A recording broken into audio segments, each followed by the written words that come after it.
बिस्मिल्लाहिर रहमानिर रहीम अल्हम्दुलिल्लाहि रब्बिल आलमीन वस्सलातु वस्सलामु अला सय्यिदिल मुरसलीन नबियना मुहम्मद व अला आलिहि व सहबिहि अजमाइन अम्मा बाद फ़अऊज़ु बिल्लाहि मिनश शैतानिर रजीम व क़ुल लिल मुअमिनाति यग़्दुदना मिन अबसारिहिन्ना व यहफ़ज़ना फ़ुरूजहुन्ना व ला युबदीना ज़ीनतहुन्ना इल्ला मा ज़हरा मिन्हा वलियज़रिबना बिख़ुमुरिहिन्ना अला जुयूबिहिन्ना व ला युबदीना ज़ीनतहुन्ना इल्ला लिबुऊलतिहिन्ना इला आखिरिल आया। सम्मानित भातृमंडলী, আল্লাহ পাক রব্বুল আলামিনের যাবতীয় প্রশংসা যে আল্লাহ পাক রব্বুল আলামিন আমাদের সৃষ্টি করেছেন এবং আমাদের হিদায়াত দান করেছেন। সে আল্লাহ পাকের যাবতীয় প্রশংসা যে আল্লাহ পাক রব্বুল আলামিন আমাদের ইহকাল পরকালের কল্যাণের জন্য তার দিনের বিধিবিধান নাজিল করেছেন। সালাত এবং সালাম নাজিল হোক নবী মুহাম্মদ রাসূলুল্লাহ সাল্লাল্লাহু আলাইহি ওয়াসাল্লামের প্রতি, যিনি আমাদের জন্য সর্বোত্তম আদর্শ। আমাদের তাফসীর চলছে সূরা নূরের আয়াত নম্বর 31 থেকে আজকে আমরা তাফসীর করব। এই সূরা আর আয়াত নম্বর 31-এ গিয়ে গত সপ্তাহে আমরা সময় শেষ হয়ে যাওয়ায় থেমে গিয়েছিলাম। আল্লাহ পাক রব্বুল আলামিন এতে মুমিন নারীদেরকেও নির্দেশ দিয়েছেন, ওই নির্দেশ যে নির্দেশ তার আগের আয়াত নম্বর 30-এ নির্দেশ দিয়েছেন মুমিন পুরুষদেরকে। যদিও মুমিন পুরুষদেরকে নির্দেশ দিলেই তাতে নারীরাও শামিল কোরআনে কারীমের অধিকাংশ সম্বোধনগুলিতে।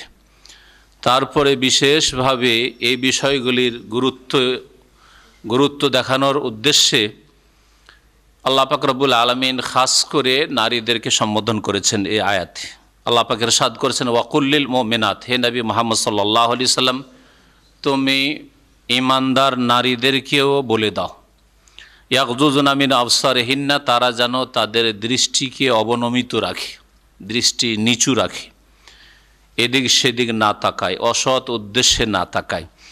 যা আল্লাহ পাক দেখা জায়েজ করেনি, যে উদ্দেশ্যে দেখা জায়েজ করেনি, সেই উদ্দেশ্যে বা সেসব জিনিসের প্রতি যেন দৃষ্টিপাত না করে।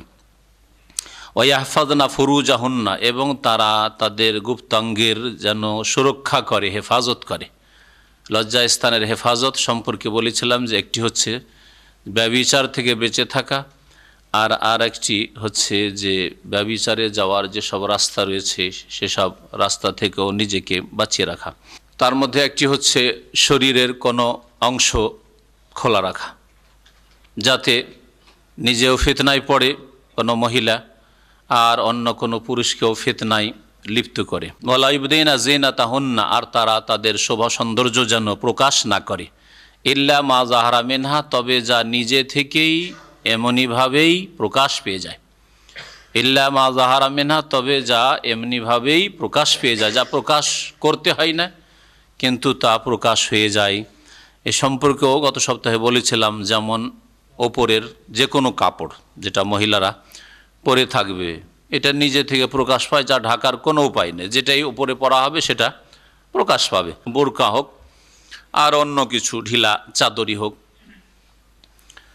এছাড়া কাজকর্মের সময় হাত বাড়াতে হবে, সুতরাং হাত খুলতে পারে কবজি পর্যন্ত, এটাও তাতে শামিল, প্রয়োজনে খুলবে, কিন্তু যথাসাধ্য সেটাও ঢেকে রাখাই হচ্ছে অধিক তাকওয়া, যেটা একজন মুমিন নারীকে করা উচিত। জিনত, শোভা সৌন্দর্য দুই রকম, একটা হচ্ছে আল্লাহ পাকের সৃষ্টিগত শোভা সৌন্দর্য, শারীরিক গঠন, মাথা থেকে পা পর্যন্ত শরীরে যা আছে এটা সবচেয়ে বড় সৌন্দর্য। আর একটা হচ্ছে কৃত্রিম শোভা সৌন্দর্য, অলংকার, সাজ পোশাক, মহিলাদের শরীরে মাথা থেকে পা পর্যন্ত যে সাজ পোশাক থাকে, তাহলে শরীরের জিনত ঢাকতে হবে। আর তার সাথে সাথে শরীরের ওপর যেসব জিনত গ্রহণ করে থাকে, অলংকার গ্রহণ করে থাকে, শোভা সৌন্দর্য নিয়ে থাকে, তাও প্রকাশ করতে হবে না অপর পুরুষের সামনে। আল্লাহ পাক নিষেধ করেছেন। তবে এমনিতে যা প্রকাশ পেয়েছে, কাজকর্ম করতে গিয়ে হাতে আংটি রয়েছে, হাতটাও যেমন জিনত প্রকাশ পাবে, হাতের আঙ্গুলগুলি জিনত হচ্ছে হাতের আংটি যেমন রয়েছে, হাতের আঙ্গুলে রয়েছে, তা যদি অনিচ্ছাকৃত প্রকাশ পায়, কাজের তাগিদে হাত বাড়াইতে হইল, প্রকাশ পেল, তো আল্লাহ পাক ধরবেন না। ইল্লা মা যাহারা মিনহা, যা নিজে থেকে প্রকাশ পেয়ে যায়, অথবা রাস্তায় চলার সময় হাওয়া বাতাসে কিছু অংশ যেটা ঢাকা ছিল কিন্তু প্রকাশ পেয়ে গেল, ইল্লা মা যাহারা মিনহা। কিন্তু এই ইল্লা মা যাহারা মিনহার অর্থ এই নয় যে চেহারা খোলা রাখবে, যেমন এক শ্রেণীর মুফতিরা ফতোয়া দিয়ে থাকে, আর অনেকে জোর দিয়ে বলে থাকে যে চেহারা ঢাকার কোনো দলিল নাই। বলে চেহারাই তো আসল জিনত। জিনত দুই রকম, শোভা সৌন্দর্য দুই রকম। হ্যাঁ, অলংকারে আর কাপড়ে যেই শোভা সৌন্দর্য রয়েছে তার চাইতে বেশি আকর্ষণ আর সৌন্দর্য রয়েছে চেহারায়, মুখমণ্ডলে। তো মুখমণ্ডলী যদি খোলা থাকে তাহলে হাতের চুড়ি খোলা থাকলে অসুবিধাটা কি, আর পায়ের নপুর খোলা থাকলে অসুবিধাটা কি? তাহলে হাতের চুড়িতে আর পায়ের নপুরে তো ওই আকর্ষণ নেই যে আকর্ষণ চেহারাই রয়েছে, তাই না? তাহলে এই ফতোয়া একেবারে ভুল ফতোয়া, যদিও কোনো আলেম দিক আর কোনো মুফতি দিক আর কোনো দায়ী দিক ভুল ফতোয়া। চেহারাতে আসল ফিতনা রয়েছে, সুতরাং মহিলাদের চেহারা ঢাকা ফরজ, সুন্নত মুস্তাহাব নয়। চেহারা ঢাকা ফরজ, যেমন এক শ্রেণীর লোক মুস্তাহাব সুন্নত বলেছেন, সেটা সুন্নত মুস্তাহাব নয়, বরং সেটা ফরজ। আর যদি চেহারা না ঢাকে মহিলা তাহলে গুনাহগার হবে। এই জন্য নবী করিম সাল্লাল্লাহু আলাইহি সাল্লামের ওপর যখন হিজাবের আয়াত নাজিল হইল তখন সাহাবিয়াতরা চেহারা ঢেকে নিয়েছিলেন তাদের চাদরের অংশ দিয়ে। ওয়াতুবদিন আইনান ওয়াহেদার, একটি চোখ খোলা রেখে চলাফেরা করতেন রাস্তায়। দুটি চোখও খোলা রাখা যেতে পারে, দুটি চোখের ওপর ফাটল থাকলো আর দুটি চোখ খোলা থাকলো কোনো অসুবিধা নেই, কিন্তু চেহারা খোলা থাকবে এটা জায়েজ নয়। ওয়ালিয়াদরিবনা বিখুমুরিহিন্না আলা জুয়ুবিহিন্না, আল্লাহ পাক রব্বুল আলামিন তারপরে শরীরের অন্যান্য অঙ্গগুলি ঢাকার কথা বলছেন, যেটা জাহিলিয়াতের যুগে মহিলার ঢাকতো না। ঘাড়, গলা খোলা আছে, চুল খোলা আছে, বক্ষের বেশ কিছু অংশ খোলা আছে, যেমন আজকালকার মহিলাদের যে আপনার লম্বা গলাওয়ালা ব্লাউজ, হ্যাঁ, আর শাড়ি তো নামকে অস্থির থাকে, তো ব্লাউজ এই পর্যন্ত খোলা, এই দিকে পিঠের দিকে অনেকটা খোলা। তো এটা হচ্ছে জাহিলিয়াতের যুগের কাফেরা মুশরিকা মহিলাদের লেবাস পোশাক। এটা কোনো মুসলিম মহিলা পোশাক হতে পারে না।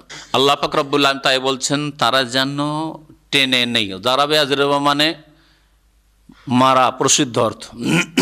এর অর্থ হয় ভ্রমণ করা, সফর করা। এর অর্থ আর কি হয়? হ্যাঁ, এদা দারাবতুম ফি সাবিলিল্লাহ, যখন সফর করা, ভ্রমণ করা হয়। আর কি হয়?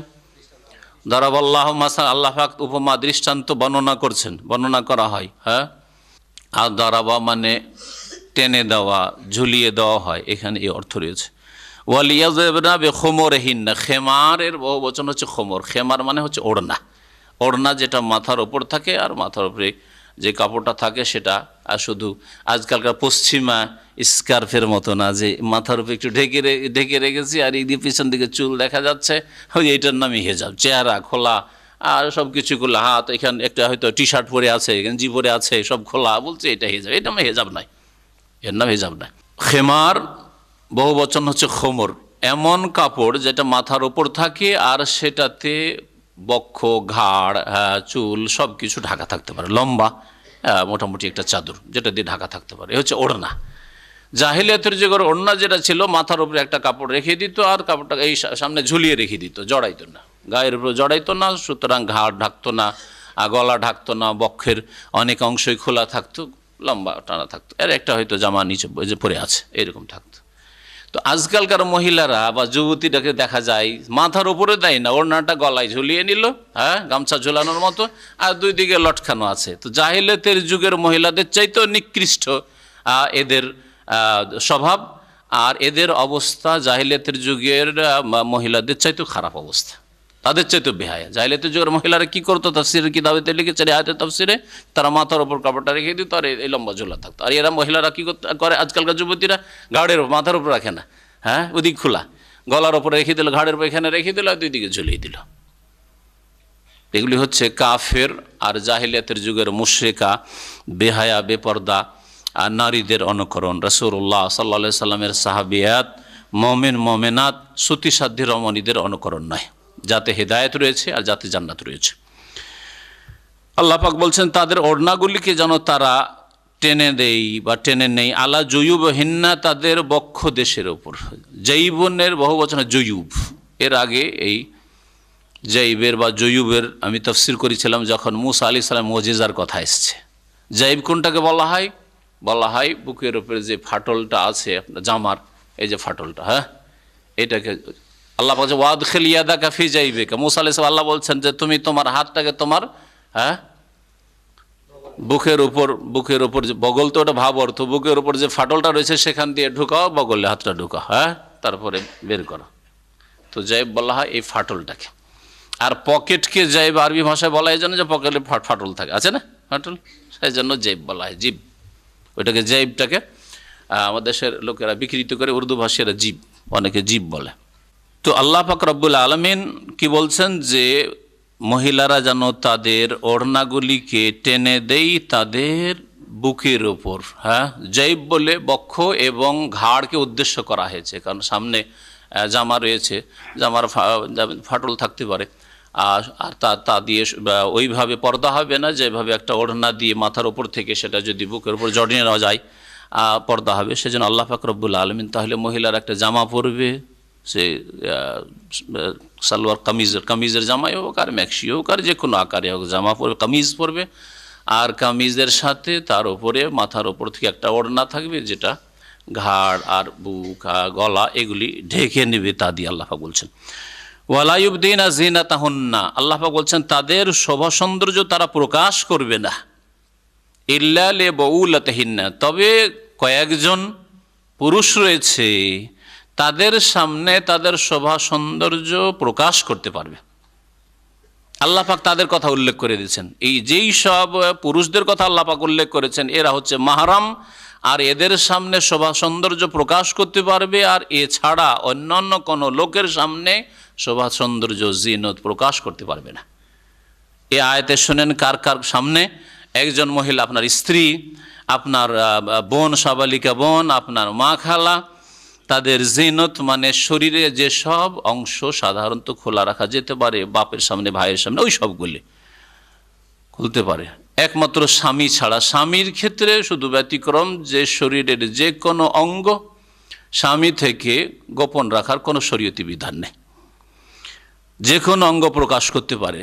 আর স্বামী ছাড়া বাপ, ভাই, যে কেউ হোক না কেন, যে কোনো মাহরাম হোক না কেন, অতটাই প্রকাশ করবে যতটা সাধারণত একটা মুসলিম মহিলার সামনে প্রকাশ করা যায়, মহিলার সামনে প্রকাশ করে থাকে। আল্লাহ পাক রব্বুল আলামিন ইরশাদ করেছেন তারা তাদের শোভা সৌন্দর্য যেন প্রকাশ না করে, ইল্লা লিবুলাতিহিন্না, তবে তাদের স্বামীদের উদ্দেশ্যে। বালুনের বহুবচন হচ্ছে বউল, বাল মানে হচ্ছে স্বামী, বাল মানে নেতা হয়, এখানে স্বামী, বাল বলতে স্বামী এর অর্থে রয়েছে। আও আবাইহিন্না, অথবা নারীদের বাপদের সামনে, বাপ বলতে বাপ এবং বাপের ওপরে যতগুলি থাকবে, বাবার সামনে বাবার বাপ, দাদার সামনে দাদার বাবা, ওপর দিকে যত চলে যায়, কেউ যদি বেঁচে থাকে সবার সামনে। বাপের হুকুমে হচ্ছে বাপের ওপরে যারা রয়েছে, এটা বাবার দিক থেকে হলো। মায়ের দিক থেকে, মায়ের বাবা, নানার সামনে, তাহলে নানা হচ্ছে মাহরাম একজন মহিলার জন্য। নানার সাথে যে কোনো জায়গায় সফর করতে পারে, নানার সামনে সাথে নির্জনে কোথাও কাটাতে পারে, প্রয়োজনে নানা সাথে কোনো হোটেলে থাকতে পারে, বাড়িতে একই ঘরে থাকতে পারে, আর কোনো নেই, নানা আছে আর নাতনি রয়েছে, কোনো অসুবিধা নেই, মাহরাম। ওপরে যত দূর চলে যাবে। আবা বলতে এই দুই দিক থেকে, বাপের দিক থেকে, মায়ের দিক থেকে অপর পুরুষ সকলকে বোঝানো হয়েছে, শুধু বাপ বলা হয়নি। আও আবায়ে বউলাতিহিন্না, অথবা তাদের স্বামীদের বাপদের সামনে। স্বামীদের বাপ মানে শ্বশুর, শ্বশুর, ওই রকমই বহু বচন বলা হয়েছে। শ্বশুর কয়জন হয়? একজন তো আবাজে আল্লাহ বলেছেন, বলবেন যে যেহেতু হিন্না বহু বচন বলেছেন, না এছাড়া ওপর দিকে শ্বশুরের বাপ, দাদা শ্বশুর, তারপরে স্বামী, নানা শ্বশুর, এরা সব মাহরাম, ওপর দিকে যত যাবে মাহরাম। আও আবনায়েহিন্না, অথবা তাদের ছেলেদের সামনে। ছেলে বলতে ছেলেরা আর তাদের নিচে যত যাবে, যেমন ছেলের পক্ষ থেকে ছেলের ছেলেরা, তাদের ছেলেরা, এইরকমই মেয়ের পক্ষ থেকে মেয়ের ছেলেরা, জি হ্যাঁ, তাদের সামনে জিনত, শরীরের জিনত প্রকাশ করতে পারবে, আল্লাহ বলছেন। এবং তার সাথে যতগুলি বিধিবিধান রয়েছে, এরা মাহরাম, সুতরাং এদের সাথে সফর করতে পারবে, এদের সাথে নির্জনতা অবলম্বন করতে পারবে, এদের সাথে বসবাস করতে পারবে। আও আবনায়ে বাউলাতাহিন্না, অথবা তাদের স্বামীদের ছেলেদের সামনে প্রকাশ করবে। স্বামীদের ছেলে মানে না, নিজের ছেলে না, নিজের ছেলে হয়তো তো বলা হয়েছে এর আগে আবনাহিন্না, হ্যাঁ স্বামীর ছেলে, কিন্তু ওর ছেলে নয়, স্বামীর অন্য স্ত্রী থেকে আরও ছেলেরা আছে, সেই ছেলেরা, হ্যাঁ তারাও মাহারাম। তাহলে যেগুলি ছেলে, সৎ ছেলে আমাদের দেশের ভাষা বলে, নিজের ছেলে না, হ্যাঁ স্বামীর ছেলে মানে সৎ ছেলে, তো ওরাও মাহারাম, ওদের সামনেও শরীরের জিনত প্রকাশ করতে পারবে মহিলারা। আও ইখওয়ানহিন্না, অথবা তাদের ভাইদের সামনে, ভাই ভাই হচ্ছে 3 রকম ভাই, আপন ভাই, বৈমাত্রীয় ভাই, বৈপিত্রীয় ভাই, হ্যাঁ আর দুধ ভাই যদি হয় সেটা আর একটা ভাই, এটা দিয়ে 4টা বলতে পারেন। কিন্তু চাচাতো ভাই, আমাদের দেশের লোক তো মনে করে যে ওই সৎ ভাই, বৈমাত্রীয় বৈপিত্রীয় চাইতে চাচাতো ভাই কাছের ভাই, কারণ রাত দিন ওই চাচা বাপ চাচা একসাথে একই উঠানে থেকেছে, একই অন্নে খাওয়া দাওয়া করেছে, একসাথে থেকেছে একই সংসারে, সেজন্য মনে করে চাচাতো মানে কোনো ব্যাপার নাই। কিন্তু চাচাতো ভাই যে ফিতনার কারণ, হ্যাঁ মামাতো ভাই যে ফিতনার কারণ, খালাতো ভাই যে ফিতনার কারণ, দেবর ভাসুর যে ফিতনার কারণ, এটা বুঝে না মূর্খ সমাজ, এরা মাহারাম নাই। আও বানি ইখওয়ানহিন্না, অথবা সেই নারীদের ভাইদের ছেলে, ভাইদের ছেলে ভ্রাতুষ্পুত্র, হ্যাঁ ভাস্তে ভাতিজা যারা, তো আপন ভাতিজা, অথবা বৈমাত্রীয় বৈপিত্রীয়। আও বানি আখাওয়াতহিন্না, অথবা তাদের বোনদের ছেলেরা, তাদের সামনে, বোনদের ছেলে মানে ভাগ্নে, ভাগ্নেদের সামনে, তাদের সামনে সে আপন হোক আর বৈমাত্রীয় হোক বৈপিত্রীয় হোক, এই 3 রকম সবগুলি সামিল। আও নিসাইহিন্না, অথবা তারা প্রকাশ করতে পারবে তাদের অলংকার তাদের ওই সব নারীদের, মহিলাদের মাঝে, মহিলাদের সামনে, তাদের মহিলাদের বলা হয়েছে নেশাহিন্না, শুধু নেশা বলা হয়নি। তাদের মহিলা মানে তারা মুসলিম মোমেনা, সুতরাং মোমেনা ইমানদার মহিলাদের মাঝেই অলংকার প্রকাশ করবে। আর অলংকার আগে বলেছি, অলংকার কয় রকম বলেছি? 2 রকম। এক রকম অলংকার যা শরীরে আল্লাহ পাক সৃষ্টি করে, সৃষ্টিগত অলংকার মাথা থেকে পা পর্যন্ত, হ্যাঁ। আর আরেকটা হচ্ছে যেসব সাজসজ্জা গ্রহণ করেছে, অলংকার কাপড়ই হোক আর কোনো গয়না জেওয়ার হোক আর কিছু হোক, মমিন মোমেনাতের সামনে। তাহলে প্রথম এই কথাই কেটে গেল, কাফের মুশরিকা, কাফের মুশরিকাদের সামনেই শরীরের কোনো অংশ খুলবে না, শরীরের অংশ খুলবে না। মালা দেখতে পাচ্ছে কাফের মুশরিকা মহিলা, হ্যাঁ চুড়ি দেখছে, অথবা কিছু অংশ খোলা আছে, চুল খোলা আছে, চুল অলংকার, চুল খোলা আছে, মাথার কাপড় নেই, আর কাফের মুশরিকা মহিলাদের সামনে এটা জায়েজ নয়। এই মশলাটা আপনাদেরকে নতুন লাগছে না? কারণ আমল নাই তো সেই জন্য নতুন লাগছে। এটা জায়েজ নয়। কেন জায়েজ নয় তার রহস্য বলছি। এর সাথে আরও শোনেন, মোমেনা সতী সাধ্বী দিনদার মোমেনাদের সামনে, নেশাহিন্না তাদের মতো মোমেনা হইতে হবে। ফাসেকা বেহায়া বেপরদা মহিলাদের সামনে দিনদার মহিলা তাদের সাজসজ্জা প্রকাশ করবে না। যেমন কাফের মুশরিকাদের সামনে প্রকাশ করবে না, তেমন বেদিন বেনামাজি যারা আল্লাহ পরকাল বলে কোনো চিন্তা রাখে না, ভয় করেন আল্লাহ পাক রব্বুল আলামিনের আযাবকে, জবাবদেহিকে ভয় করে না, সতী সাধ্বী নয়, বেহায়া বেপরদা, এদের সামনে প্রকাশ করবে না। কেন? কি রহস্য রয়েছে? রহস্য নবী করিম সাল্লাল্লাহু আলাইহি সাল্লামের একটা হাদিস দ্বারা স্পষ্ট হয়।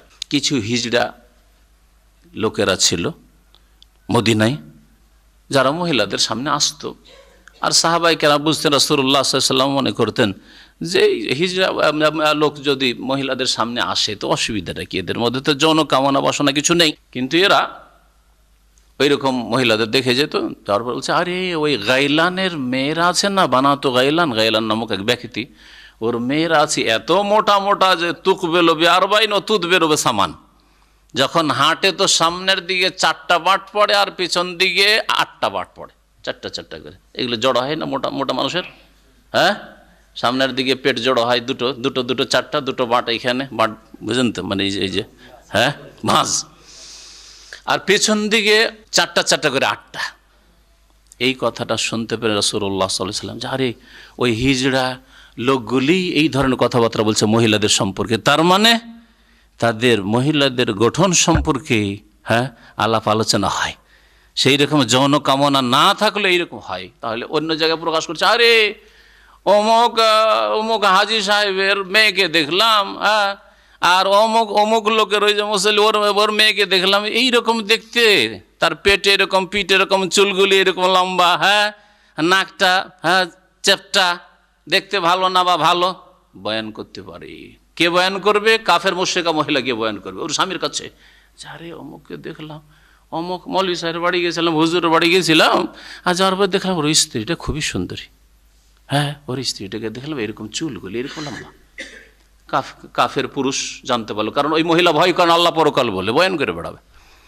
এইরকম বেহায়া বেপরদা মুসলিম মহিলা দেখবে ভালো মানুষের স্ত্রীকে, ভালো মানুষের বোনকে, আর গিয়ে বলবে, আরে জানো, বলবে ভাই বেরাদারকে বললে, জানিস অমুকের স্ত্রীকে দেখলাম এইরকম দেখতে, এইরকম দেখতে, তার পেট এরকম, পিঠ এরকম ইত্যাদি, তার সামনের দিকে এরকম, পেছন দিকে এরকম, এইরকম মোটা সোটা, বয়ান করে বেড়াইতে পারে। নবী করিম সাল্লাল্লাহু আলাইহি ওয়াসাল্লাম ওই হিজড়াগুলি সম্পর্কে এইরকম কথা যখন শুনতে পেলেন, তখন বললেন, লা ইয়াদখুলান্না ওয়া লা আলাইকুম বা আলাইকুন্না। নবী সাল্লাল্লাহু আলাইহি ওয়াসাল্লাম তার বিবিগণকে বললেন, মুসলিম মহিলাদেরকে বললেন যে খবরদার এই হিজড়াগুলি যেন মহিলাদের সামনে না আসে। তাহলে এই জন্য কাফের মুশরিকদের সামনে ওইভাবে খোলামেলা মহিলা চলাফেরা করবে না, যেমন দিনদার মহিলাদের সামনে। এইরকম বেহায়া বেপরদা মহিলা গ্রামের, তাদের কোনো হায়া লজ্জা নেই, এবং যে কোনো কথা বলে, তারপরে অপর পুরুষের সাথে রসিকতা করে, মজাক করে, এদের মধ্যে দিনদারি নেই। একটা ভালো দিনদার মানুষের বাড়ি, ফরেজগার মানুষের বাড়ি আসবে, আর আসার পর ওর বউ বেটিকে দেখে যাবে, স্ত্রীকে দেখে যাবে, যাওয়ার পরে বয়ান করে বেড়াবে তার সামনে, অমুকের স্ত্রী এরকম, অমুকের স্ত্রী এরকম। কিন্তু একজন দিনদার মহিলা নেশায়াহিন্না কেন জায়েজ ওদের সামনে জিনত খোলা?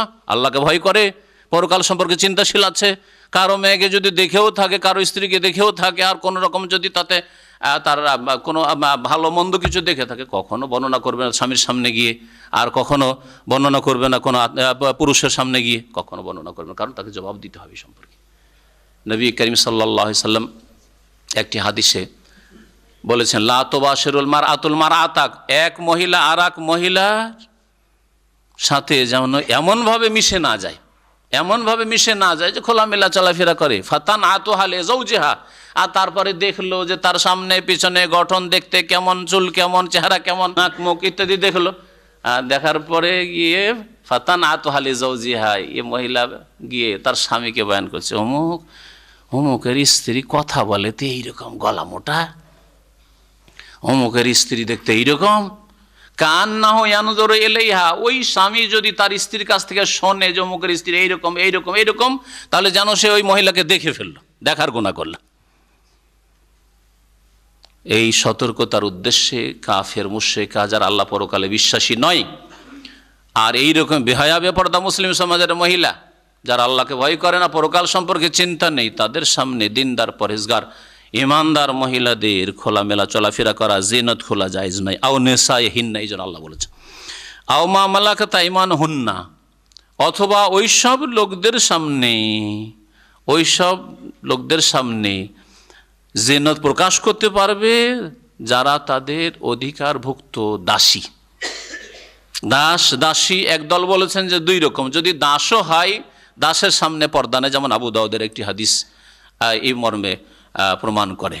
আর কিছু ওলামারা বলছেন না, দাসীদের ক্ষেত্রে শুধু, আবি তাবেঈনা গায়রে উলিল ইরবাতি মিনার রিজাল আবি তিফলিল্লাযিনা লাম ইয়াযহারু আলা আওরাতিন নিসা, অথবা ওই সব অনুচররা, আবি তাবেঈন অনুচর, সাথী সঙ্গী, তাবেঈন যারা বাড়িতে রাত দিন ঘোরাফেরা করে, চাকর নকর, কিন্তু এমন ধরনের চাকর নকর, গায়রে উলিল ইরবা, যারা যৌন কামনা মুক্ত,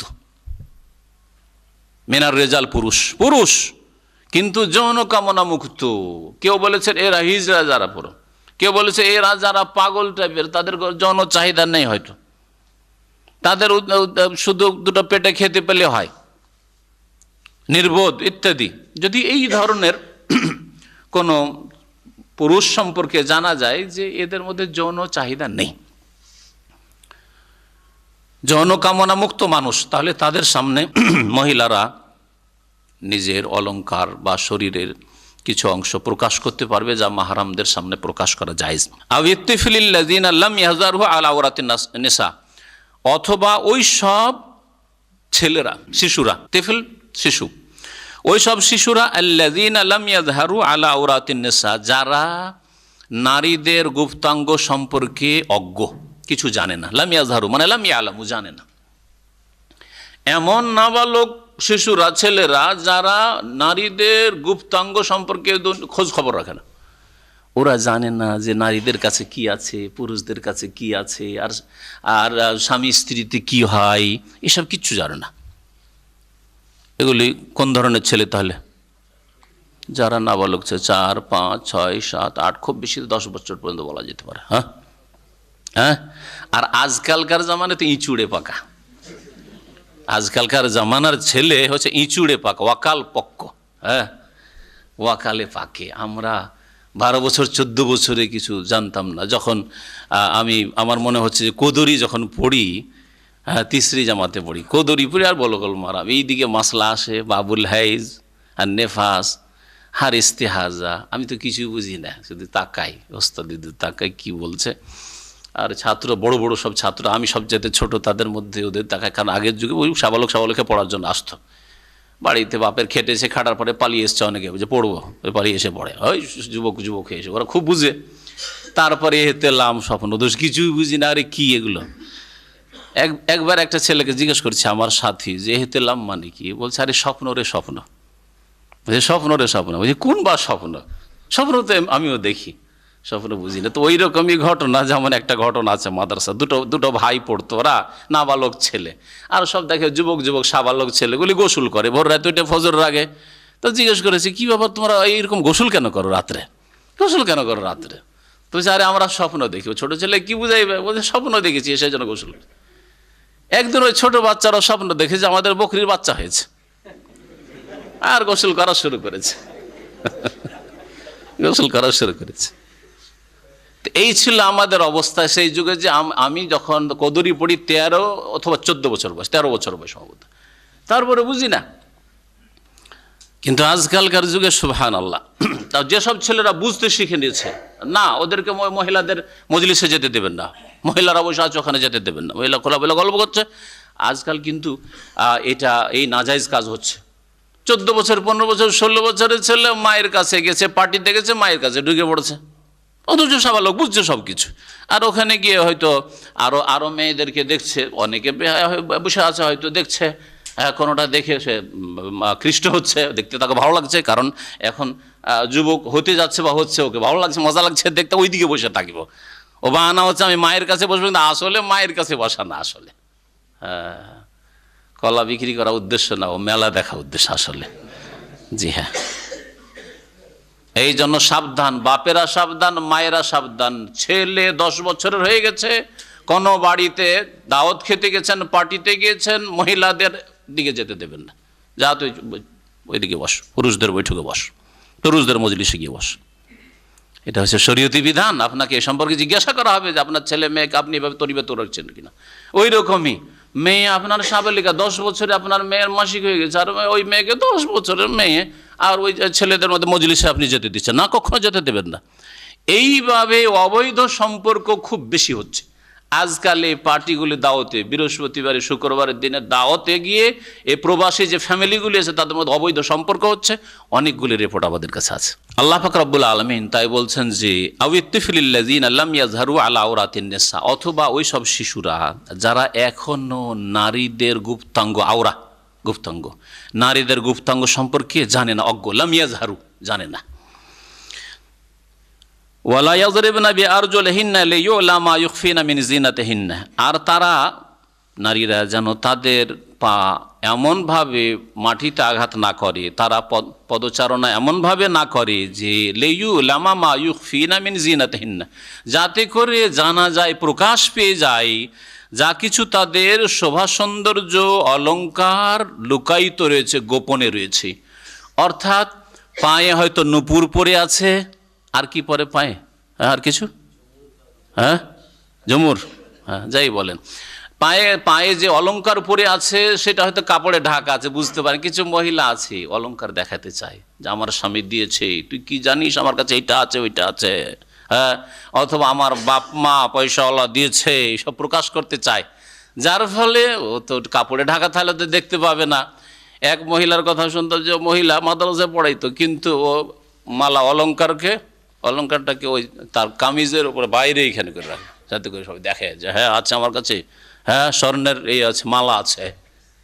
হ্যাঁ, না এটা ঠিক নাই। এটা এক তো প্রথম কথা মহিলাদের মধ্যে হইলেও সেটা রিয়াকারীর লোকে দেখান, আপনি এটা আপনার অসৎ নিয়তে আপনি প্রকাশ করছেন। তারপরে এই যদি অপর পুরুষের সামনে হয় তাহলে হারাম, জিনত প্রকাশ করা হারাম। আল্লাহ পাক রব্বুল আলামিন নিষেধ করেছেন।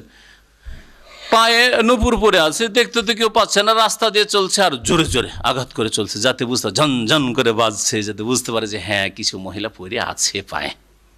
আল্লাহ নিষেধ করছেন। এটা যদি নিষেধ হয় তাহলে এর ওপর কিয়াস করতে হবে আরও এইরকম বেশ কিছু মাসাইল কি। কারণ পায়ের ঝনঝন করে যদি অলংকার বাজে, তাতে যুবকরা আকৃষ্ট হবে, ফিতনায় পড়বে। এই ফিতনা যাতে না হয় সেই জন্য আল্লাহ পাক নিষেধ করছেন, তাই না? এইরকম ফিতনা রয়েছে উঁচা হিলওয়ালা স্যান্ডেল জুতোতে, ফিতনা নেই? উঁচা স্যান্ডেল পরে যান, খাট খাট খাট খাট করে হাঁটে, বড় একটা আকর্ষণ সৃষ্টি করে যুবকদের জন্য, পুরুষদের জন্য। এক। দুই নম্বর, এতে হয় কি, উঁচা যখন হিলওয়ালা জুতা স্যান্ডেল পরে হাঁটে তখন কোমরটা এরকম করে না, দেখছে, তখন একটা আকর্ষণ তৈরি, তার পেছন দিকটা আকর্ষণ তৈরি করছে, মহিলার পেছন ভাগটা আকর্ষণ তৈরি করছে, ফিতনায় ফেলছে যুবকদেরকে। মমিলাতুন মাইলাতুন, জাহান্নামী মহিলাদের সম্পর্কে নবী সাল্লাল্লাহু আলাইহি ওয়াসাল্লাম, নেসাউন কাসিয়াত, বেশ কিছু মহিলারা হবে, সহিহ মুসলিমের হাদিস। কাসিয়াত, কাপড় তো পরে থাকবে, তারপরে আরিয়াত, উলঙ্গ থাকবে।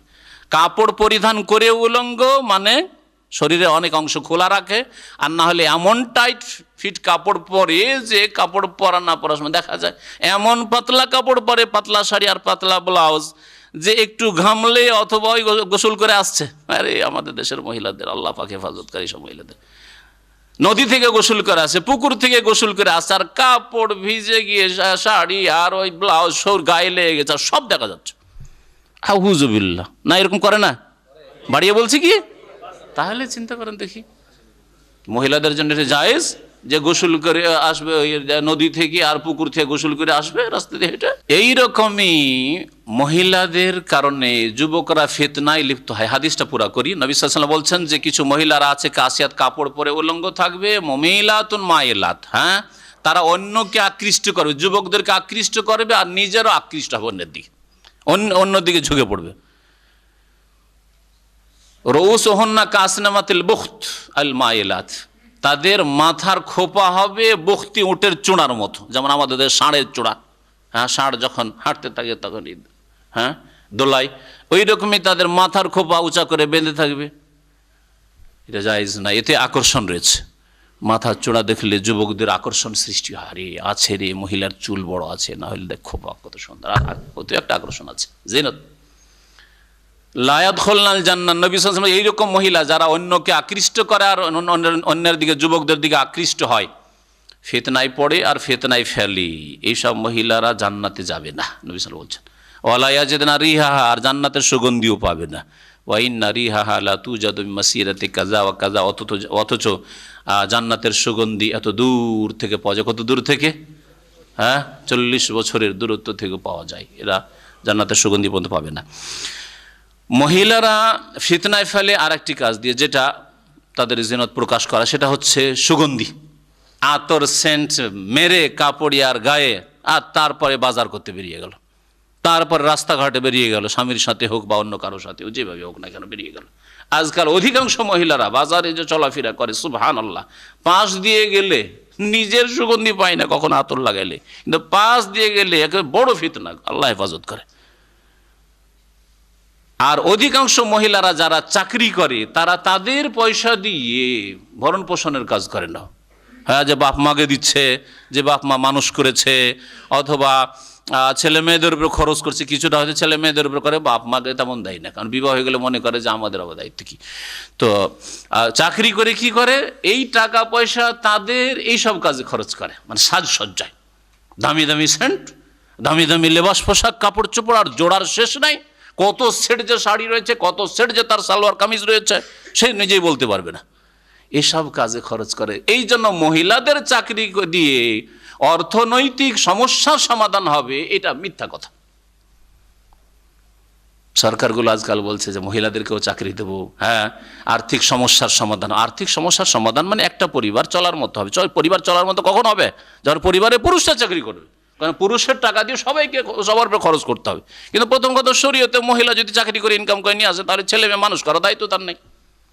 তারপরে অধিকাংশ মহিলা যারা চাকরি করে তারা এই সব কাজ করে না, ওই টাকা পয়সা এই কাজে ব্যয় করে, তাদের সাজসজ্জায় সব ব্যয় করে দেয়। যার ফলে মুসলিম দেশের দেখেন আর্থিক সমস্যার সমাধান নেই। নারীদেরকে চাকরি দিয়ে সমস্যার সমাধান হবে অর্থনীতির? কখন হবে না। নবী সাল্লাল্লাহু আলাইহি ওয়াসাল্লাম ওই সব মহিলা যারা আতর সুগন্ধি লাগিয়ে, সেন্ট লাগিয়ে রাস্তাঘাটে চলাফেরা করে, অপর পুরুষ তার কাছ থেকে সেন্ট পেয়ে যায়, তাদেরকে কি বলেছেন? ফাহিয়া কাজা ওয়া কাজা জানিয়া, জেনাকারিনী বলেছেন, কারণ আকৃষ্ট করে অন্য পুরুষ। আল্লাহ পাক রব্বুল আলামিন তারপরে ইরশাদ করছেন, ওয়াতুবু ইলাল্লাহি জামিআন আইয়ুহাল মুমিনুন, হে মুমিনরা তোমরা সকলে আল্লাহর কাছে তওবা করো, আল্লাহর দিকে ফিরে আসো। হে মুমিন পুরুষ নারী তোমরা আল্লাহর দিকে ফিরে আসো, লাআল্লাকুম তুফলিহুন, তাহলেই তোমরা সার্বিক কল্যাণ হাসিল করবে। আল্লাহ পাকের দিনেই আল্লাহ পাকের দিকে ফিরে আসা, আল্লাহ পাকের বিধানের দিকে ফিরে আসা, হিজাব পর্দার দিকে ফিরে আসা, এতেই দুনিয়া আখিরাতের কল্যাণ রয়েছে, এতেই নাজাত রয়েছে। আল্লাহ পাক রব্বুল আলামিন তারপরে ইরশাদ করছেন মুমিন পুরুষদেরকে সম্বোধন করে, ওয়া আনকিহুল আয়ামা মিনকুম ওয়াস-সালিহিনা মিন ইবাদিকুম ওয়া ইমাইকুম ইয়াকুনু ফুকারা ইউগনিহিমুল্লাহু মিন ফাদলিহি ওয়াল্লাহু ওয়াসিউন আলিম। আল্লাহ পাক রব্বুল আলামিন এই সূরার শুরুতে জেনা ব্যভিচারের কথা উল্লেখ করেছেন, সেসবের শাস্তি, তারপরে জেনার কেউ যদি মিথ্যা অপবাদ দেয় তার শাস্তি, সাক্ষী প্রমাণ দ্বারা যদি প্রমাণ না করতে পারে তাহলে ইত্যাদি।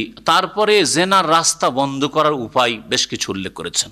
তার মধ্যে একটি উপায় শুনলেন যে মহিলারা জিনত প্রকাশ করবে না, দৃষ্টি নত রাখবে, লজ্জাস্থানের হেফাজত করবে, অন্যকে ফিতনায় ফেলবে না, নিজেরা ফিতনায় পড়বে না, ইত্যাদি সব জানলেন। আর একটি হচ্ছে বিবাহ শাদী করা। সাবালক সাবালিকা আছে, সমাজে বিবাহ দাও। বাড়িতে সাবালক সাবালিকা, সাবালক ছেলে আছে, সাবালিকা মেয়ে আছে, বোন আছে, বিবাহ দাও। বিবাহ দেওয়ার মাধ্যমে সমাজ, পরিবার জেনা ব্যভিচার হারাম মুক্ত হবে আর তাদের চরিত্র সুন্দর হবে। আল্লাহ পাক তাই অভিভাবকদেরকে সম্বোধন করে বলছেন, ওয়া আনকিহুল আয়ামা মিনকুম, তোমাদের মধ্যে যারা বিবাহহীন। আইয়েমের বহু বচন হচ্ছে আয়ামা। আইয়েম মাল্লা জাওজালাহ, যার জোড়া নেই। যেই পুরুষের স্ত্রী নেই তাকেও আইয়েম বলা হয়, আর যেই মহিলার স্বামী নেই তাকেও কি বলা হয়? আইয়েম বলা হয়। সে যেই রকমই হোক, কুমারী হোক আর না হয় বিবাহ হয়েছিল তালাকপ্রাপ্ত হোক, বিধবাই হোক, যার স্বামী নেই, জোড়া নেই, তার বিবাহ।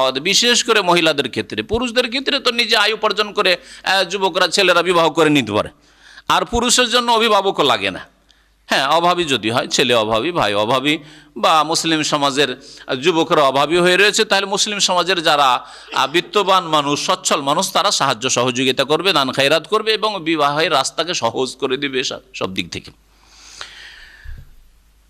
বাকি থাকলো মেয়েদের ক্ষেত্রে। মেয়েদের ক্ষেত্রে যেহেতু ওলি ছাড়া বিবাহ হয় না, সেজন্য বিশেষভাবে আল্লাহ পাক রব্বুল আলামিনের নির্দেশ, যেসব মেয়েদের স্বামী নেই বিবাহ দিয়ে দাও, তাহলে ফিতনা ছড়াবে না।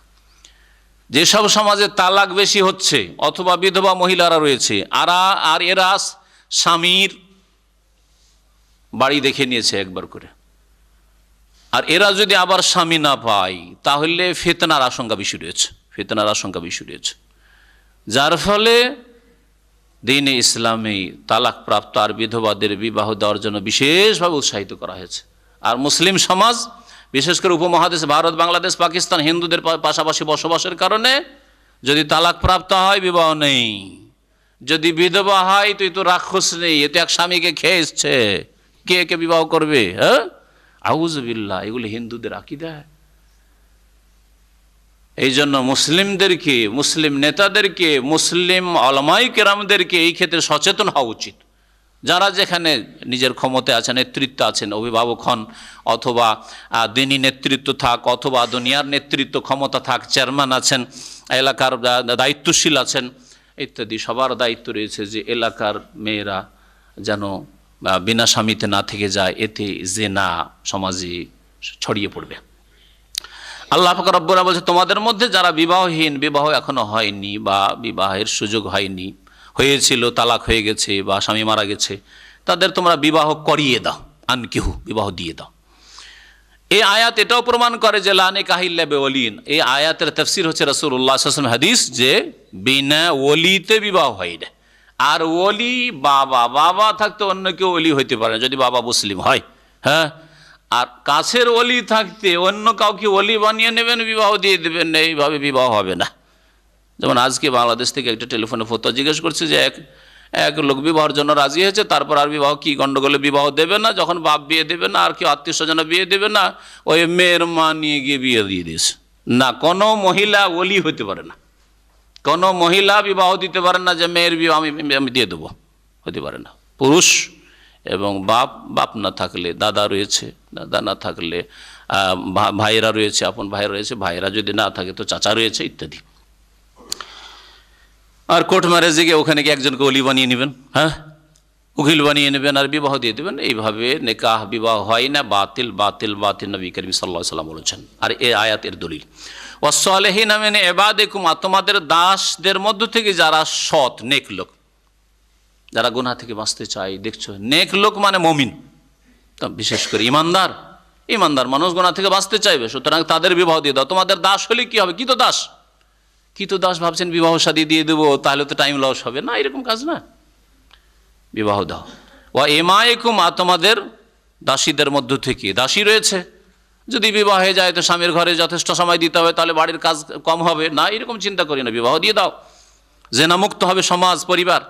ইয়াকুনু ফুকারা ইউগনিহিমুল্লাহু মিন ফাদলিহি, আল্লাহ পাক এখানে ভবিষ্যৎ উজ্জ্বল এই সুসংবাদ দিচ্ছেন যারা বিবাহ করবে তাদের। আশঙ্কা করিও না যে বিবাহ করলে খাওয়াবো কি, এখনো তো পায়ে দাঁড়াইতে পারিনি। পায়ে দাঁড়াবার শেষ আছে, চাকরি পেয়েও পায়ে দাঁড়াননি, বিদেশে এসেও পায়ে দাঁড়াননি, কারণ আপনার পায়ে দাঁড়ানো অনেক লম্বা। হ্যাঁ, ওর লিস্ট অনেক লম্বা। বাড়িঘর হবে, তাও কাঁচা বাড়ি না, পাকা বাড়ি হবে, আর তাও গ্রামে না শহরে হবে, শেষ নেই। হ্যাঁ, এই করতে করতে বুড়ো হয়ে গেলেন, আর বুড়ো হয়ে বিবাহ শাদী করে একটা বাচ্চা যখন হইতে যাচ্ছে তখনই সুগারের রুগী। তো আপনার কারণে ওই ছেলেটাও সুগারের রুগী, বুঝতে পারলেন? হ্যাঁ, তারপরে একটা বাচ্চা মানুষ করবেন কি, 5 বছর 7 বছরের বাচ্চা হয়েছে, বিছানা ধরে নিয়েছেন, আর কি খাওয়াবেন আর কেমন করে পড়াবেন, এই টেনশন আর বাঁচতে পারলেন না, আপনি বিছানা ধরেই দিলেন, তাই না? কিন্তু তাড়াতাড়ি বিবাহ করলেন, নিকাহুল মুবাক্কির, তাড়াতাড়ি বিবাহ করেন,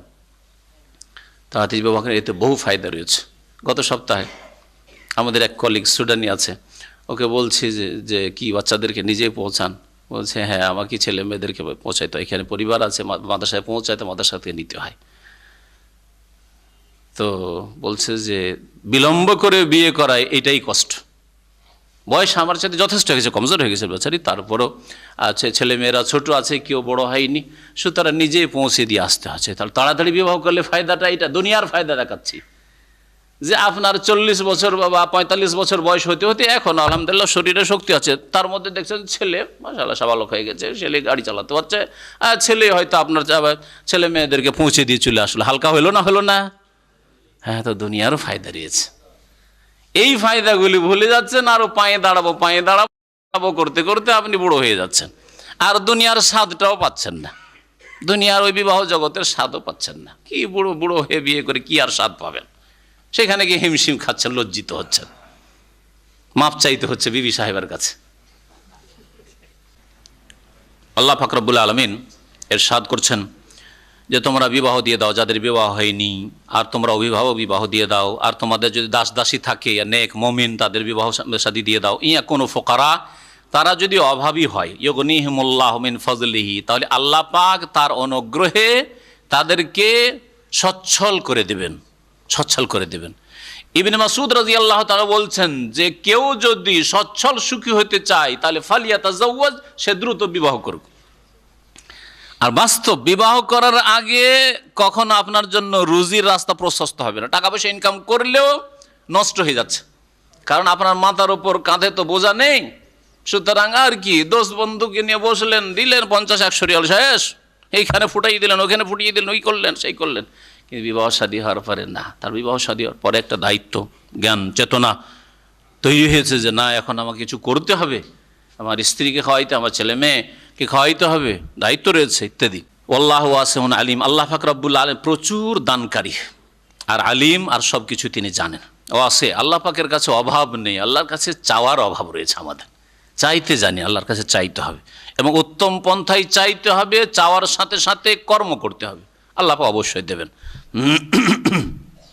অধিকাংশ মানুষকে আমি জিজ্ঞাসা করে দেখেছি, আমার পরিসংখ্যান এটা, অধিকাংশ মানুষকে জিজ্ঞেস করেছি যে আপনার রিজিকের রাস্তা কখন খুলেছে, আপনার অভাব কখন দূর হয়েছে, আপনার হাতে টাকা পয়সা কখন এসছে। অধিকাংশ মানুষ বলেছে আমার বিবাহের পরে। জি,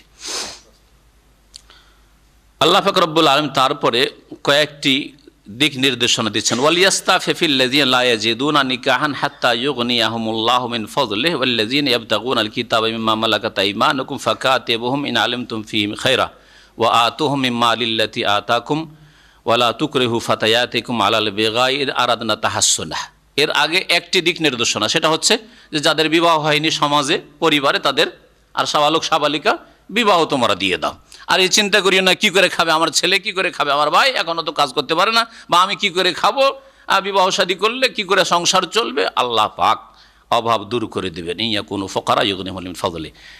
তারপর আল্লাহ বলছেন যদি বিবাহ নাই করতে পারো, যে না খুব অভাব আর সাহস হচ্ছে না, পারছো না বিবাহ করতে, আরও অনেক সমস্যা আছে, অনেকের আছে আরও বোনের বিয়ে দিতে হবে ইত্যাদি, বা দায়িত্ব রয়েছে, অভাব রয়েছে, বিবাহ করতে পারছেন না, তাহলে কি করবেন? বলছে গুনাহ থেকে বেঁচে থাকেন। আল্লাহ কি বলছেন? তাহলে গুনাহ থেকে বেঁচে থাকেন, সহজ কথা। বিবাহ করতে পারছেন না, গুনার রাস্তা ধরিয়েন না। ওয়ালিয়াস্তাফিফিল্লাযীনা লা ইয়াজিদুনা নিকাহান, ওই সব লোকেরা যারা বিবাহ করতে সক্ষম নয়, লা ইয়াজিদুনা নিকাহান মানে লা ইয়াস্তাতিউনা নিকাহান, যারা বিবাহ করতে পারছে না তারা যেন সংযম অবলম্বন করে, পাপ মুক্ত থাকে, নিজেকে গুনাহ থেকে বাঁচিয়ে রাখো। গুনাহ থেকে বাঁচানোর জন্য নবী করিম সাল্লাল্লাহু আলাইহি ওয়াসাল্লাম বলেছেন, যুবকরা যারা বিবাহ করতে পারবে না, ওয়ামাল্লাম ইয়াতাজাওয়াজ, যে বিবাহ করতে পারছে না, ফাআলাইহি বিসসাওম, সে রোজা রাখো। সোমবার বৃহস্পতিবার করে সুন্নতি রোজা রাখেন, সপ্তাহে 2টো রোজা রাখেন। এবাদত হইলেও তার সাথে সাথে আপনি সংযত হবেন, আপনার জন্য চাহিদা একটু ঠান্ডা থাকবে, আর দিনদারি বাড়বে, তাকওয়া বাড়বে, গুনার দিকে মন যাবে না। সুতরাং আপনার দ্বারা এমন কোনো গুনাহ হবে না, ফিল্ম দেখার গুনাহ আর হস্তমৈথুনের গুনাহ আর এর চাইতে বড় চলে যাবেন জেনার দিকে, সমকামিতার দিকে, এরকম কখনো হবে না। হাত্তা ইউগনিয়াহুমুল্লাহু মিন ফাদলি, যতক্ষণ পর্যন্ত আল্লাহ পাক তাদেরকে তার অনুগ্রহে সচ্ছল না করে দেন। তুমি যদি অভাবী দেখো তাহলে আল্লাহ পাক সচ্ছল করবেন, তুমি গুনাহ থেকে বাঁচো। তাহলে গুনাহ থেকে বাঁচলেও আল্লাহ পাক রব্বুল আলামিন সচ্ছল করেন। নবী করিম সাল্লাল্লাহু আলাইহি ওয়াসাল্লাম একটি হাদিস রয়েছে, সালাসাতুন হাক্কুল আলাল্লাহি আউনুহুম, 3 শ্রেণীর মানুষ আছে আল্লাহ পাকের ওপর ফরজ হক হচ্ছে তাদের সাহায্য করা।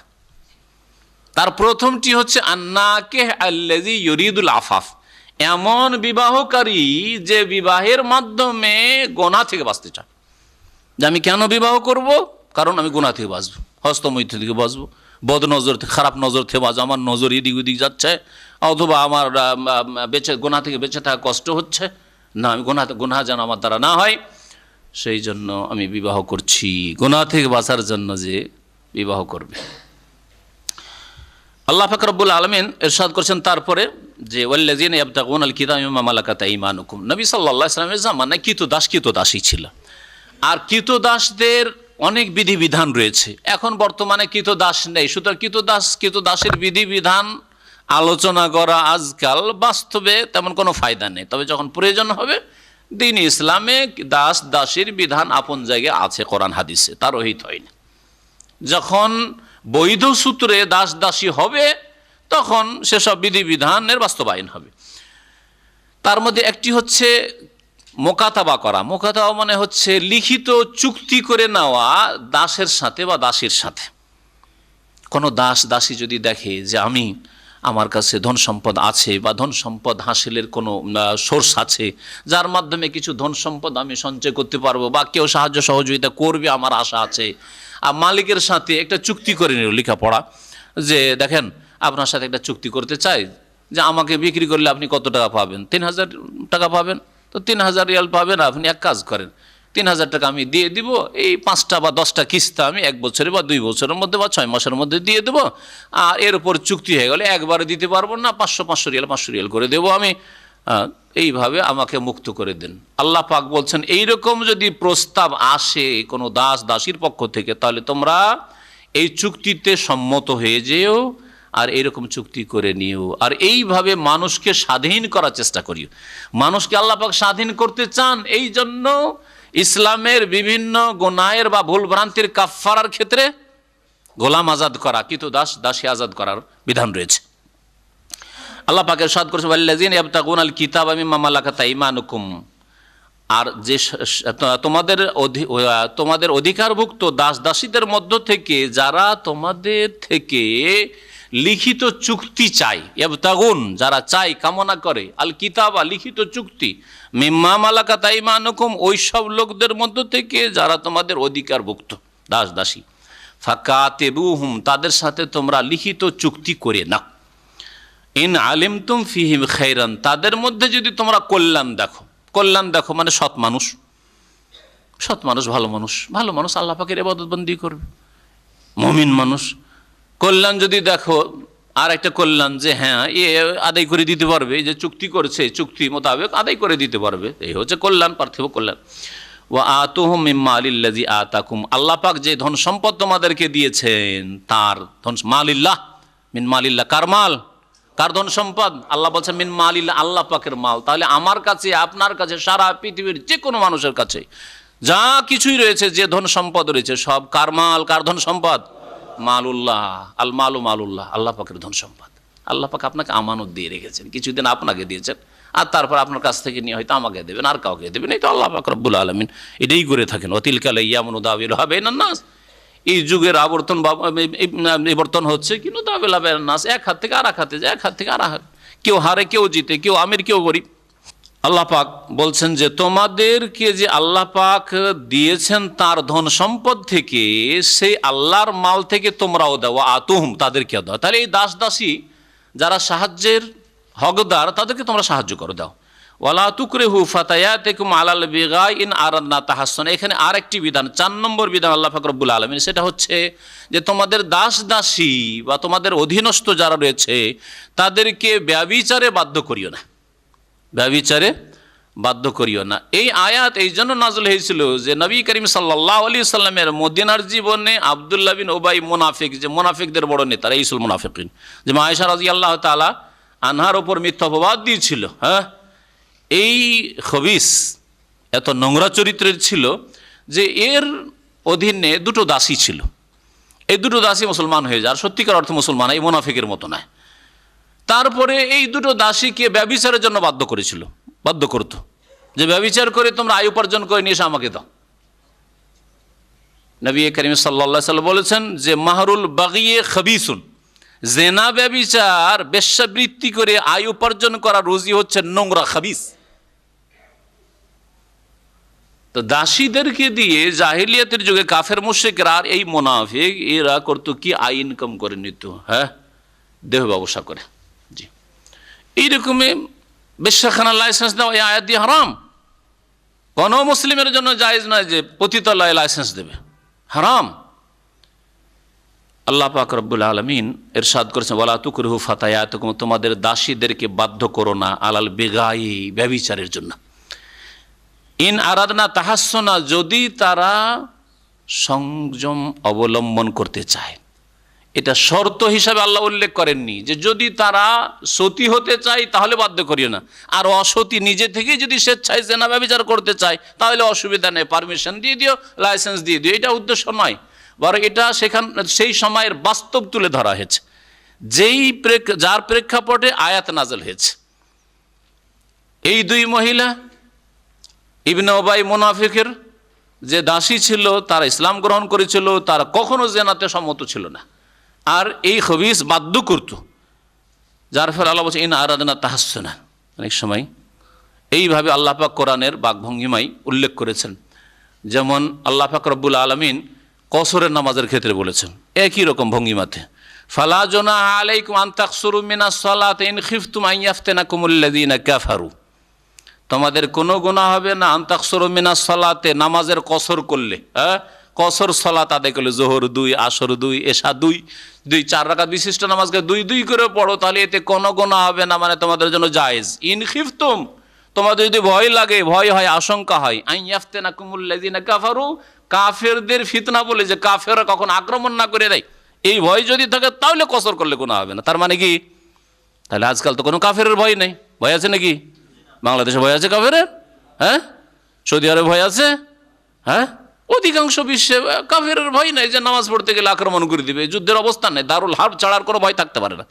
একমাত্র দারুল হার্ব, যেখানে যুদ্ধের অবস্থা, যুদ্ধের পরিস্থিতি, যুদ্ধ চলছে, সেখানে ভয় থাকতে পারে যে নামাজ শুরু করলে যে কোনো সময় আক্রমণ হয়ে যেতে পারে। তাহলে কি কসরের বিধান ওই দারুল হার্বের সাথে খাস নাকি? কখনো না, তাই না? এই ক্ষেত্রে যেমন কোনো ইখতিলাফ নাই, ঠিক তেমনই জেনা ব্যভিচারে লাইসেন্স চাইছে, সেজন্য লাইসেন্স দিয়ে দেবো। জেনা ব্যভিচার করতে অসুবিধা নাই, কাজের মেয়ে অসুবিধা নেই, ও রাজি আছে, সুতরাং হ্যাঁ সম্মতি আছে, সেজন্য জায়েজ না, না না, কখনো না।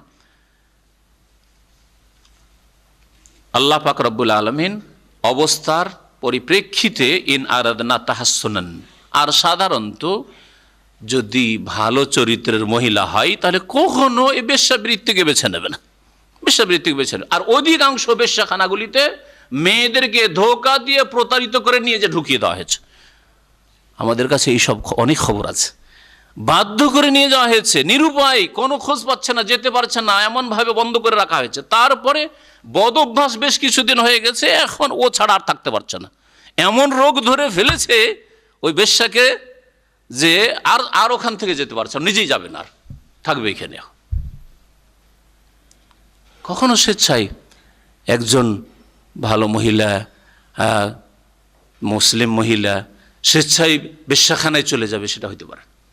তাকে তার আগেই খারাপ করেছে তার বাপ মা, আর না হয় তার আত্মীয় স্বজন খারাপ করেছে, তার আশেপাশে সমাজ পরিবার খারাপ করেছে, আর না হলে তাকে প্রতারিত করা হয়েছে, ধোঁকা দিয়ে নিয়ে যাওয়া হয়েছে, প্রথম দিকে বাধ্য করা হয়েছে, তারপরে যখন সে অভ্যাসের দাস হয়ে গেছে আর নিজে থেকেই এই পথকে বেছে নিয়েছে।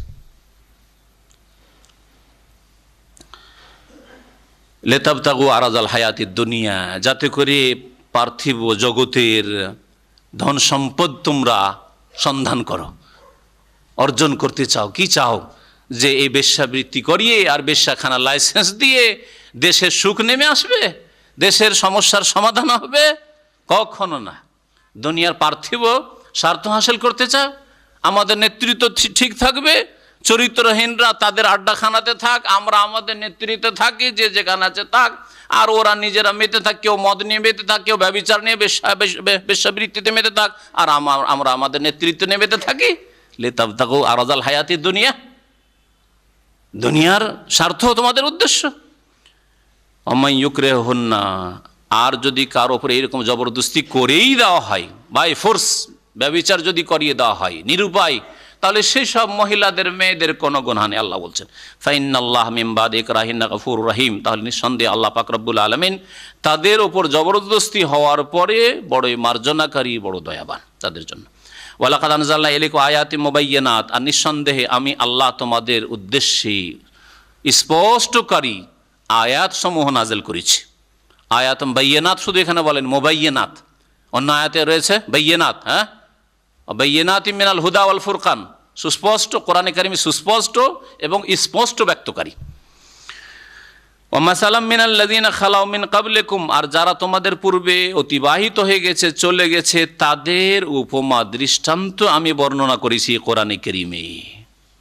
ওয়া মাউইযা, আর উপদেশ আমি বর্ণনা করেছি লিল মুত্তাকিন, আল্লাহ ভীরুদের জন্য, সংযতদের জন্য, যারা পাপ মুক্ত থাকতে চায় তাদের জন্য, যারা গুনাহ থেকে বাঁচতে চায় তাদের জন্য। আল্লাহ পাক রব্বুল আয়াতে বলেছেন ওয়া মাসালাম মিনাল্লাযিনা খালাউ মিন ক্বাবলিকুম, তোমাদের পূর্বে যারা চলে গেছে তাদের অনেক উপমা দৃষ্টান্ত, মানে কাহিনী, ঘটনাবলী, সংবাদ বর্ণনা করেছে। কোরআনে কারিমে বহু ঘটনাবলী রয়েছে।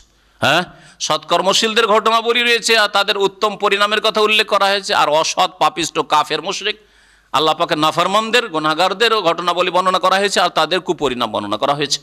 এতে রয়েছে মানুষের জন্য শিক্ষণীয় বিষয়। তার মধ্যে বিশেষ করে দুটি ঘটনার সম্পর্ক রয়েছে আয়েশা রাদিয়াল্লাহু তাআলা আনহার ওপর যে মিথ্যাপবাদ দেওয়া হয়েছিল এর সাথে ওই দিকে ইঙ্গিত করা হয়েছে আয়াতে। দুটি ঘটনা, একটি ঘটনা হচ্ছে মারিয়াম আলাইহিস সালামের ঘটনা, আর আরেকটি হচ্ছে ইউসুফ আলাইহিস সালামের ঘটনা। ওমা সালাম মিনাল্লাযিনা খালাউ মিন ক্বাবলিকুম। দেখো আয়েশা রাদিয়াল্লাহু তাআলা আনহার ওপর মিথ্যা অপবাদ, সতী সাধ্বী রমণীর ওপর, নবী সাল্লাল্লাহু আলাইহি ওয়াসাল্লামের বিবির ওপর মিথ্যা, সিদ্দিকার ওপর, সিদ্দিকের মেয়ে সিদ্দিকা, মিথ্যা অপবাদের ওপর। এটা কোনো নতুন কথা নয়। এর পূর্বেও মাসালাম মিনাল্লাযিনা খালাউ মিন ক্বাবলিকুম, এর পূর্বে এইরকম ঘটনা ঘটেছে ইউসুফ আলাইহিস সালামের ওপর। জুলাইখা যখন সুযোগ পায়নি, না ওকে বাধ্য করতে পারলো না, তখন মিথ্যা অপবাদ চাপিয়ে দিল। মা জাযাউ মান আরাদা বিআহলিকা সুআন, কি শাস্তি হইতে পারে? হ্যাঁ, স্বামীকে বলছে কি শাস্তি হইতে পারে? তোমার বিবির সাথে যদি খারাপ আচরণ কেউ করতে চায়, অসৎ উদ্দেশ্য রাখে, ওর শাস্তি কি হইতে পারে? মিথ্যা অপবাদ দিয়ে দিল মারিয়াম আলাইহিস সালামের ওপর। হ্যাঁ, মিথ্যা অপবাদ দিয়ে দিল ইহুদিরা, মারিয়াম সতী রমণী, হ্যাঁ, ঈসা হচ্ছে জারজ সন্তান। যেমন ইহুদিরা মিথ্যা অপবাদ দিয়েছে মারিয়াম আলাইহিস সালামের ওপর, ঠিক তেমনি মিথ্যা অপবাদ দিয়েছে মুনাফিকরা রাসূলুল্লাহ সাল্লাল্লাহু আলাইহি সাল্লামের প্রিয়তমা বিবি জাওজায়ে মোহতারামা উম্মুল মুমিনিন আয়েশা সিদ্দিকা রাদিয়াল্লাহু তাআলা আনহার ওপর। আর এইরকম মুনাফিকদের সন্তানরা কিয়ামত পর্যন্ত এরকম বলতে আছে আর বলতে থাকবে, আর তারা কোরআনকে অস্বীকার করছে, যার ফলে এটি হচ্ছে কুফরি কথা। যেমন ইমাম মালিক রাহমাতুল্লাহি আলাইহি বলেছেন। আল্লাহ পাক রব্বুল আলামিন তারপর ইরশাদ করেছেন, আল্লাহু নূরুস সামাওয়াতি ওয়াল আরদ মাসালু নূরিহি কামিশকাতিন ফিহা মিসবাহ আল মিসবাহু ফি জুজাজা আজ জুজাজাতু কান্নাহা কাওকাবুন দুররি ইউকাদু মিন শাজারাতিন মুবারাকাতিন যাইতুনাতিন লা শারকিয়াতিন ওয়ালা গারবিয়্যা ইয়াকাদু যাইতুহা ইউদি ওয়ালাউ লাম তামসাসহু নার নূরুন আলা নূর ইয়াহদিল্লাহু লিনূরিহি মান ইয়াশা ওয়া ইয়াদরিবুল্লাহুল আমসালা লিন-নাস ওয়াল্লাহু বিকুল্লি শাইইন আলিম। আয়াত লম্বা রয়েছে। এতে আল্লাহ পাক রব্বুল আলামিন তার যে ঈমানের নূর, হিদায়াতের নূর এবং হিদায়াতের উপর আল্লাহ পাক ঈমানের উপর আল্লাহ পাক কোরআনে কারীমের জ্ঞান, ইলম যে আল্লাহ পাক মুমিনকে দান করেছেন, এর উপমা দৃষ্টান্ত পেশ করেছেন। মহান আল্লাহ ইরশাদ করেছেন, আল্লাহু নূরুস সামাওয়াতি ওয়াল আরদ। আল্লাহ পাক রব্বুল আলামিন আকাশসমূহ আর পৃথিবীর আলোদানকারী। নূর মানে হচ্ছে মুনাওয়ির। সালাফে সালেহীন তাফসীর করেছে নূরুস সামাওয়াত মানে মুনাওয়িরুস সামাওয়াতি ওয়াল আরদ, আকাশ সমূহ এবং জমিনের পৃথিবীর আলোদানকারী, জ্যোতিদানকারী আল্লাহ পাক রব্বুল আলামিন। আল্লাহ পাক রব্বুল আলামিনের যদি অস্তিত্ব না হইতো, আল্লাহ পাক রব্বুল আলামিনের কুদরত ক্ষমতা যদি কাজ না করতো, তাহলে পৃথিবী আলোহীন থাকতো, বরং পৃথিবীর কোনো অস্তিত্ব থাকতো না। এটা হচ্ছে কোরআনের কথা, যে আল্লাহ যদি না হইতেন, আল্লাহ পাকের ক্ষমতা যদি না কাজ করতো, আল্লাহ পাক যদি ধরে না রাখতেন আসমান জমিনকে, আল্লাহ পাক যদি সৃষ্টি না করতেন, তো পৃথিবীর কোনো কিছুই হইতো না। লাউলাল্লাহ, আল্লাহ যদি না হইতেন, তাহলে আসমান জমিন আরশ কুরসি কোনো কিছুই হইতো না। হইতো কিছু? মানুষ জিন কিছুই হইতো না। আর বিদাতি গুমরাদের কথা, লাউলা কালামা খালাকতুল আফা, নবী না হইলে কিছুই পয়দা হইতো না। নবী না হইলে কিছু পয়দা হইতো না। এটা জাল কথা। আর অধিকাংশ শিরক বিদাতের পিছনে জাল কথা রয়েছে, জাল হাদিস। হে নবী, তুমি না হইলে কোনো কিছু সৃষ্টি হইতো না, আসমান জমিন হইতো না, এসব মিথ্যা কথা। আল্লাহ পাক মানুষকে সৃষ্টি করেছেন তার ইবাদতের জন্য। আল্লাহ পাক সৃষ্টি করেছেন আর আল্লাহ পাকের কুদরত কাজ করছে, সেই জন্য পৃথিবী আপন অবস্থায় আছে, আসমান আপন অবস্থায় আছে। আল্লাহ পাকের সৃষ্টি যেভাবে আল্লাহ পাক চেয়েছেন ওই অবস্থায় সুষ্ঠুভাবে পরিচালিত হচ্ছে। আর আল্লাহ পাক যদি ধরে না রাখতেন, কোনো গৌস নেই, কুতুব নেই। এতে এই সুফিদের, পীরপন্থীদেরও খণ্ডন রয়েছে যে আল্লাহ পাক রব্বুল আলামিন নূরুস সামাওয়াতি ওয়াল আরদ, আল্লাহ পাক সব কিছুর আলোদানকারী, জ্যোতিদানকারী। আল্লাহ পাক সব কিছুকে ধরে রেখেছেন, না গৌস কুতুব ধরে আছে। প্রত্যেক গ্রামের কিনারা কিনারা একজন করে কুতুব আছে, আর ওই গ্রামকে বালা মুসিবত থেকে রক্ষা করে। শুনেছেন না শোনেন এইসব কথা? এগুলি কুফরি কথা, এগুলি শিরকি কথা, কুফরি কথা। এগুলি আকীদা কেউ রাখলে ইসলাম থাকে না। নামাজ, রোজা, হজ, যাকাত করে লাভ নেই। আল্লাহ পাক ধরে আছে, ইন্নাল্লাহ ইউমসিকুস সামাওয়াতি ওয়াল আরদ। আল্লাহ পাক অন্য আয়াতে কি বলছেন? আল্লাহ পাক ধরে রয়েছেন ইউমসিক আস সামাওয়াতি, আকাশসমূহকে আর জমিনকে, আনতাজুলা, ধ্বংস হওয়া থেকে রক্ষাকারী আল্লাহ পাক রব্বুল আলামিন। আল্লাহ সৃষ্টি করেছেন, আল্লাহই আলো দান করেন। সূর্য চন্দ্রের আর তারকারাজির আলো আল্লাহ পাক রব্বুল সব কিছু আল্লাহ পাক দান করেছেন। আল্লাহ নূরুস সামাওয়াতি ওয়াল আরদ মাসালু নূরিহি কামিশকাত, তার জ্যোতির বা তার আলোর উপমা, তার আলোর উপমা আল্লাহ পাক রব্বুল আলামিনের আলোর উপমা। এটা হচ্ছে আব্দুল্লাহ বিন আব্বাস রাদিয়াল্লাহু তাআলা আনহুর মত, যে নূরিহি মানে নূরিল্লাহ, আল্লাহ পাকের যে জ্যোতি আলো এর উদাহরণ আল্লাহ পাক বর্ণনা করছেন। আর আরেকটি মত ইমাম ইবনে কাসির রাহমাতুল্লাহ আলাইহি বর্ণনা করছেন যে মাসালু নূরিহি মাসালু নূরিল মুমিন, মুমিনের জ্যোতির উপমা, উদাহরণ, মুমিনের জ্যোতির উদাহরণ কেমন? কামিশকাতিন, একটি তাকের মতো। তাক বুঝেন তো, সেলফ, যে দেয়ালে আগের যুগে তাক থাকতো, এখন তো বেশ মানুষ বেশি ভদ্র হয়েছে, আর তাকটাকে রেখে দেখতে খারাপ লাগে। আছে কোথায় তাক আছে? এখানে নাই, এগুলো তো হ্যাঁ তাক, দেয়ালে একটু জায়গা করে রাখা তাক। জি, মিশকাত, ওকে আরবিতে কি বলে? মিশকাত বলে। তাক আগের যুগে খুব জরুরি ছিল, কারণ প্রদীপ আছে, লণ্ঠন আছে, ল্যাম্প থাকলে বাচ্চারাকে উল্টে দিবে, আগুন লেগে যায়, বাড়িতে উঠিয়ে রাখতে হবে, তাকে উঠিয়ে রাখতে হবে, হ্যাঁ, উপরে, বাচ্চাদের হাত না যায়, বাচ্চা হাত না পড়ে যায়, ক্ষয়ক্ষতি না হয় জানমালের। এমনি মাল সামান রাখার জন্য তাকের প্রয়োজন ছিল। তখন এত পয়সা ছিল না যে ফার্নিচার তৈরি করবে, সেই জন্য তাকের প্রয়োজন ছিল। এখন পয়সা হয়েছে মাশাআল্লাহ, হ্যাঁ। তারপরে বলছে খেতে পাই না আমরা। আগের লোকেরা 20 বছর 25 বছরে বিয়ে করতো, এখন 40 বছরে বিয়ে করছে, এত পয়সা হওয়ার পরে, তাই না? আল্লাহ পাক বলছেন কামিশকাত, আল্লাহ পাকের নূরের অথবা মমিনের যে জ্যোতি রয়েছে, মমিনের হৃদয়ে যে ইমানের জ্যোতি বা হেদায়েতের জ্যোতি রয়েছে, এর উদাহরণ হচ্ছে কামিশকাত, একটি তাকের মতো।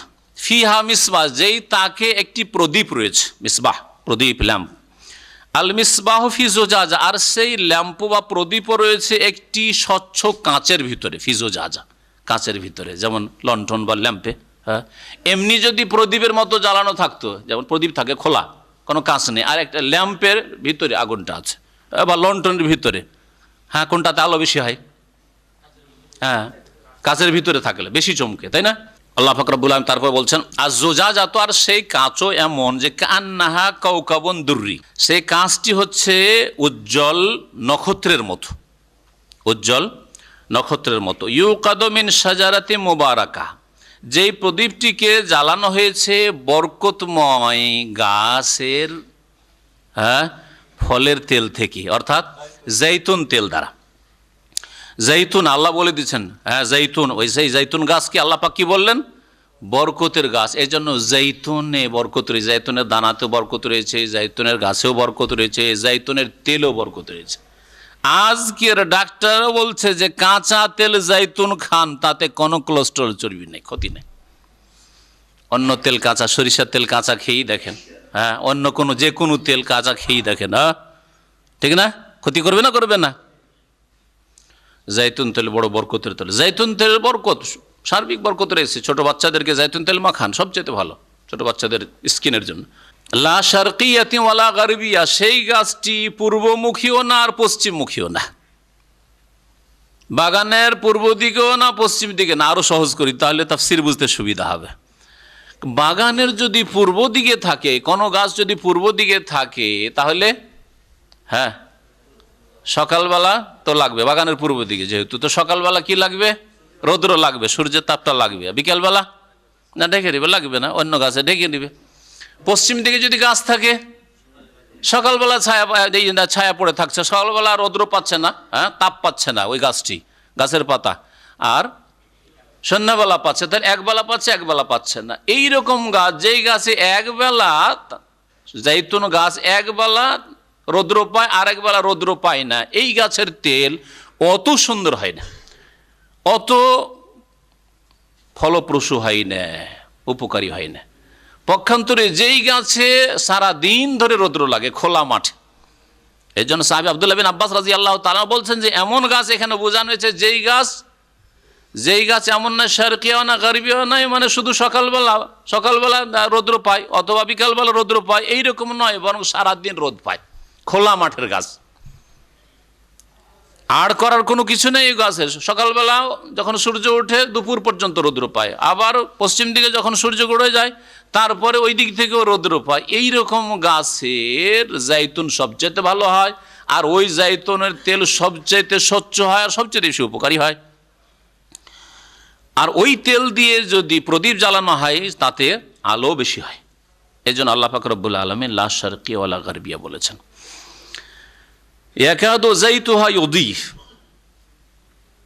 উপক্রম হয়, কাদা একাদ মানে উপক্রম হয় যে যাইতুহা তার তেলই প্রজ্বলিত করে দেবে, আগুন না থাকলে। ওয়ালাউ লাম তামসাসু নার, যদিও তাকে আগুন স্পর্শ করেনি, মানে এখনো প্রদীপে আগুন লাগানো হয়নি, তেলটা এত স্বচ্ছ, এত পরিষ্কার পরিচ্ছন্ন যে মনে হচ্ছে তেলেই কি করে দিবে, বিনা দিয়াশলায় আগুন জ্বালিয়ে দেবে, প্রজ্বলিত করে দেবে, আলোকিত করে দেবে। যদি নূরুন আলা নূর, এ হচ্ছে জ্যোতির ওপর জ্যোতি। একটি হচ্ছে জ্যোতির ওপর জ্যোতি কি কে বোঝানো হয়েছে পরে আরো বিস্তারিত বলছি। একটা হচ্ছে কোরআনের আলো, একটা ঈমানের আলো। একটা মুমিনের অন্তরে ঈমানের আলো রয়েছে, প্রথম ঈমান প্রবেশ করেছে, জন্মসূত্রে ঈমান পেয়েছে, ইসলাম পেয়েছে, আর বড় হওয়ার পরে সেটা হাতছাড়া করে রেখেছে, সুরক্ষিত করেছে। হ্যাঁ, কোরআনের হেদায়াত অন্তরে ঢুকিয়েছে, এলম আমল ঢুকিয়েছে কোরআনে, ঈমানের আলো পেয়েছে, আর তারপরে এলম শিখেছে, কোরআনের জ্ঞান হাসিল করেছে। নূরুন আলা নূর ইয়াহদিল্লাহু লিনূরিহি মাইয়াশা, আল্লাহ পাক রব্বুল আলামিন তার জ্যোতির উদ্দেশ্যে যাকে চান রাস্তা দেখিয়ে থাকেন, হিদায়াত করে থাকেন। ওয়ায়াদরিবুল্লাহুল আমসালা লিন্নাস, আল্লাহ পাক রব্বুল আলামিন দৃষ্টান্ত সমূহ বা উপমা সমূহ বর্ণনা করেন মানব জাতির উদ্দেশ্যে। আল্লাহু বিকুল্লি শাইইন আলিম, আল্লাহ পাক রব্বুল সব কিছু সম্পর্কে সর্বজ্ঞ, সব কিছুই জানেন। এখন এই আয়াতটাকে আরো সুন্দর করে বুঝেন, তরজমাটা করে দিলাম যাতে করে বুঝতে সুবিধা হয়। আল্লাহ পাক কোন জিনিসটাকে কিসের সাথে তুলনা করেছেন? আল্লাহ পাক বলছেন আল্লাহ পাকের নূরের উদাহরণ অথবা মুমিনের নূরের উদাহরণ। মুমিনের নূর হচ্ছে ঈমান, আর আল্লাহ পাকের যদি নূর বলা হয় তো আল্লাহ পাকের নূর হচ্ছে আল্লাহ ঈমানের তৌফিক হিদায়াত। একটা টাকের মতো, একটা তাকের মতো, আমরা তাককে আবার আঞ্চলিক ভাষায় টাক বলি, ট দি, তাকের মতো। তাক মুমিনের বক্ষ, আর তাতে মিসবাহ মুমিনের কলব রয়েছে, কলব রয়েছে তাতে। এই মুমিনের কলবে মিসবাহ তাফসীর করতে উবাই ইবনে কাব রাদিয়াল্লাহু তাআলা আর অন্যান্য সাহাবায়ে কেরামরা তাফসীরের কাছে উল্লেখ করেছেন। তারা বলেছেন যে মিসবাহ হচ্ছে ঈমান, যে মুমিনের অন্তরে ঈমান, আর সেই ঈমান মানুষের হৃদয়ে রয়েছে। ফি জুজাজা, জুজাজা এখানে মানুষের কলবকে বোঝানো হয়েছে, যেই কলবে ঈমান রয়েছে। মিসবাহ প্রদীপ, মানে ঈমানের প্রদীপ রয়েছে, আলো রয়েছে। আর তারপরে আল্লাহ পাক রব্বুল আলামিন বলেছেন যে ইউকাদু মিন শাজারাতি মুবারাকাহ, বরকতময় গাছ দিয়ে সেই প্রদীপ জ্বালানো হয়েছে। তাহলে প্রদীপটা কি ছিল? ঈমান, হেদায়াত। হ্যাঁ, আর এতে বরকতময় গাছ হচ্ছে আল কোরআনুল কারীম, বরকতময় গাছ হচ্ছে আর কোরআনুল কারীম। কোরআনের যখন জ্ঞান হাসিল, কোরআন পড়লো, কোরআনের অর্থ বুঝলো, কোরআনের বিধিবিধান জানলো, জানার পরে তার ঈমানকে যত জানবে তত সুন্দর হবে।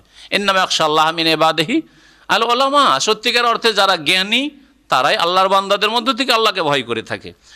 তো এই বরকতময় গাছ বোঝানো হয়েছে কোরআনে কারীমের হেদায়েতকে, এলমকে, এবং এই এলম যখন ঈমানের সাথে বাড়ে তখন ঈমান বৃদ্ধি পায়। যেমন জ্যোতি বৃদ্ধি পায়, এক তো প্রদীপ জ্বালানো হয়েছে, আর তা আবার জৈতুন তেল দিয়ে। আর জৈতুন তেল যদি সেটা এমন হয় যে এমন গাছের তেলে যেই গাছের সারাদিন ধরে রৌদ্র লেগেছে, তাহলে সেই গাছের জৈতুন তেল আরও বেশি স্বচ্ছ আর পরিষ্কার পরিচ্ছন্ন আর বেশি জ্যোতিদানকারী। এই বিষয়টিকে আল্লাহ পাক বুঝিয়েছেন। এই হচ্ছে সংক্ষিপ্ত এই উদাহরণগুলির ব্যাখ্যা। আর লা শারকিয়া ওয়ালা গারবি, আল্লাহ পাক যে বলেছেন এর সম্পর্ক দিন ইসলামের সাথেও রয়েছে। এটা যদিও ওই গাছটা সম্পর্কে বলা হয়েছে, কিন্তু দিন ইসলামের ক্ষেত্রে, কোরআনে কারীমের বিধানের ক্ষেত্রেও এই বিষয়টিকে বুঝেন। যেমন অনেক সালাফরা বলেছেন, সেটা হচ্ছে দিন ইসলাম শারকিয়াও নয়, গারবিও নয়, প্রাচ্যের না আর পাশ্চাত্যেরও না, প্রাচ্যমুখীও নয় আর পাশ্চাত্যমুখীও না। দিন ইসলামের বিধিবিধান মধ্যম পন্থা। ওয়াকাযালিকা জাআলনাকুম উম্মাতান ওয়াসাতা, তোমাদেরকে মধ্যমপন্থী জাতি করেছে আল্লাহ পাক রব্বুল বলেছেন। কোরআনে কারীম মধ্যম পন্থা শিখিয়েছে। আর ইহুদি ইজম আর খ্রিস্টান ইজমে ইফরাদ আর তাফরিদ, ঘাটতি না হয় বাড়তি রয়েছে, বাড়াবাড়ি রয়েছে আর না হয় ঘাটতি রয়েছে। বেশি স্বাধীনতা, বেশি ছাড় দিয়ে দেওয়া হয়েছে, আর না হলে একবারে বেশি কঠোরতা চাপিয়ে দেওয়া হয়েছে। তো ইহুদি মতবাদের মতো নয় আর খ্রিস্টান মতবাদের মতো নয়, বরং দিন ইসলাম হচ্ছে মধ্যম পন্থা, লা শারকিয়া ওয়ালা গারবিয়া। এই একটি বিষয়। আর আরেকটি বিষয় হচ্ছে যে আজকাল নতুন দুটো মতবাদ হচ্ছে, হ্যাঁ, মতবাদ অর্থনীতির ক্ষেত্রে। একটা হচ্ছে আপনার সমাজবাদ বা মার্ক্সবাদ, এগুলিবাদ, হ্যাঁ। আর আরেকটা হচ্ছে পুঁজিবাদ। জি, তো পুঁজিবাদও ইসলামে নেই, যে ধন সম্পদ যত পারো, সুদ হোক আর ঘুষ হোক, সব দিয়ে ইনকাম করো, টাকার অভাব রাখিও না, পয়সার অভাব রাখিও না, না, এটাও নেই।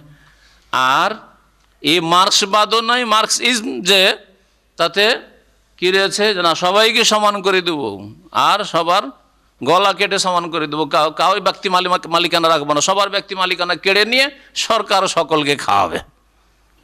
এটাও নেই ইসলামে। বরং দিন ইসলামে প্রত্যেকের ব্যক্তি মালিকানা রয়েছে, আর সমাজে যারা দুর্গত অভাবী তাদের অভাব দূর করার জন্য, দারিদ্র মোচনের জন্য যাকাত দিতে হবে। যাকাত দিয়েও যদি যথেষ্ট না হয়, তাহলে বাইতুল মাল থেকে সরকার সাধারণ মানুষের জন্য, অভাবীদের জন্য ভাতার ব্যবস্থা করবে। সাধারণ মানুষ সাদকা খেরাত করবে, দান খেরাত করবে। ব্যক্তি মালিকানাও থাকলো, আর জাকাত আল্লাহ ফরজ করে রেখেছেন, জাকাত দিয়ে সমস্যার সমাধান হবে। আর তা যদি না হয় তো বাইতুল মাল রয়েছে, সরকার সাহায্য সহযোগিতা করবে দেশবাসীকে, জনসাধারণকে। আর তার সাথে সাথে জনসাধারণও, মুসলিমরাও দান খেরাত করবে, সাদকা করবে। তো লা শারকি ওয়ালা গারবিয়া, দিন ইসলাম মধ্যমপন্থা। মানুষের ব্যক্তি মালিকানাও কেড়ে নেয়নি, আর অবাধ ছেড়ে দেয়নি, যে সুদের মাধ্যমে হোক আর ঘুষের মাধ্যমে বেঈমানি আত্মসাৎ করে হোক, আর সিনেমার ব্যবসা দিয়ে হোক, আর জেনা বেশ্যাবৃত্তির ব্যবসা দিয়ে হোক, যে কোনো কিছু, মদের ব্যবসা দিয়ে হোক, ইনকাম করলেই হলো না, এভাবে ছেড়ে দেয়নি। দিন ইসলাম শারিকিয়াও না, গারবিয়াও না, ইহুদিজম নয়, খ্রিস্টানিজম নয়, আর এটা পুঁজিবাদও নয়, আর এটা সমাজবাদও না। আল্লাহ পাক রব্বুল আলামিন ইরশাদ করে নূরুন আলা নূর।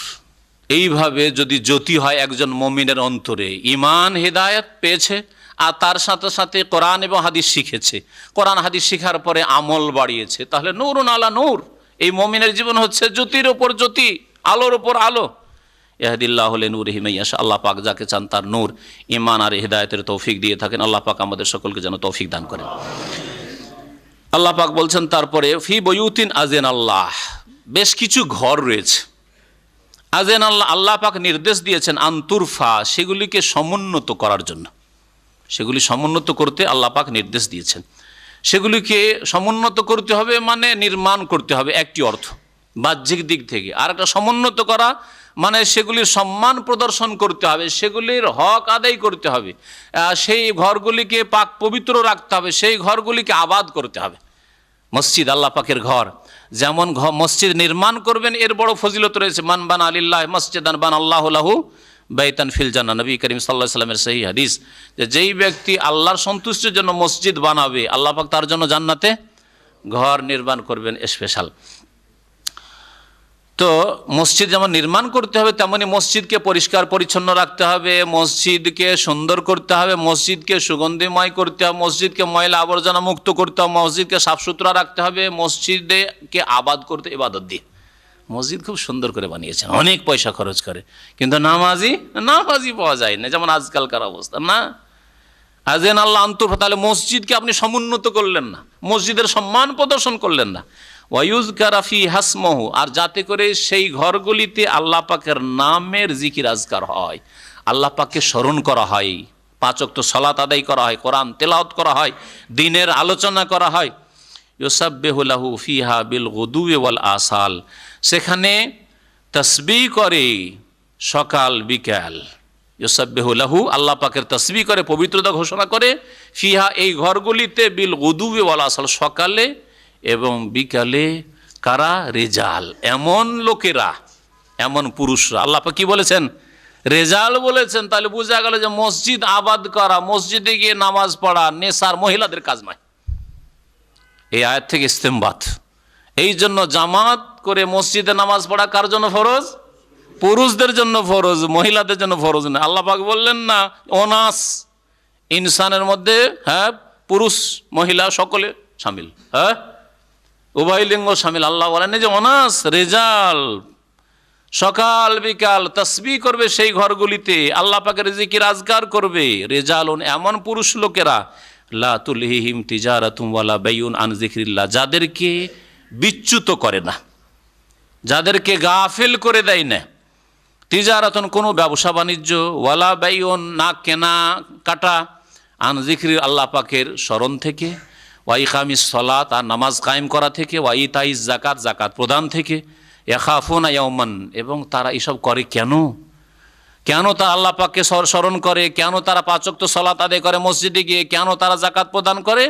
ইয়াখাফুনা ইয়াওমান, তারা সেই দিনকে ভয় করে, সেই দিন কিয়ামতের দিনকে ভয় করে। তাতাকাল্লাবু ফিহিল কুলুব ওয়াল আবসার, যেই দিন হৃদয় আর দৃষ্টি শক্তি উল্টে যাবে।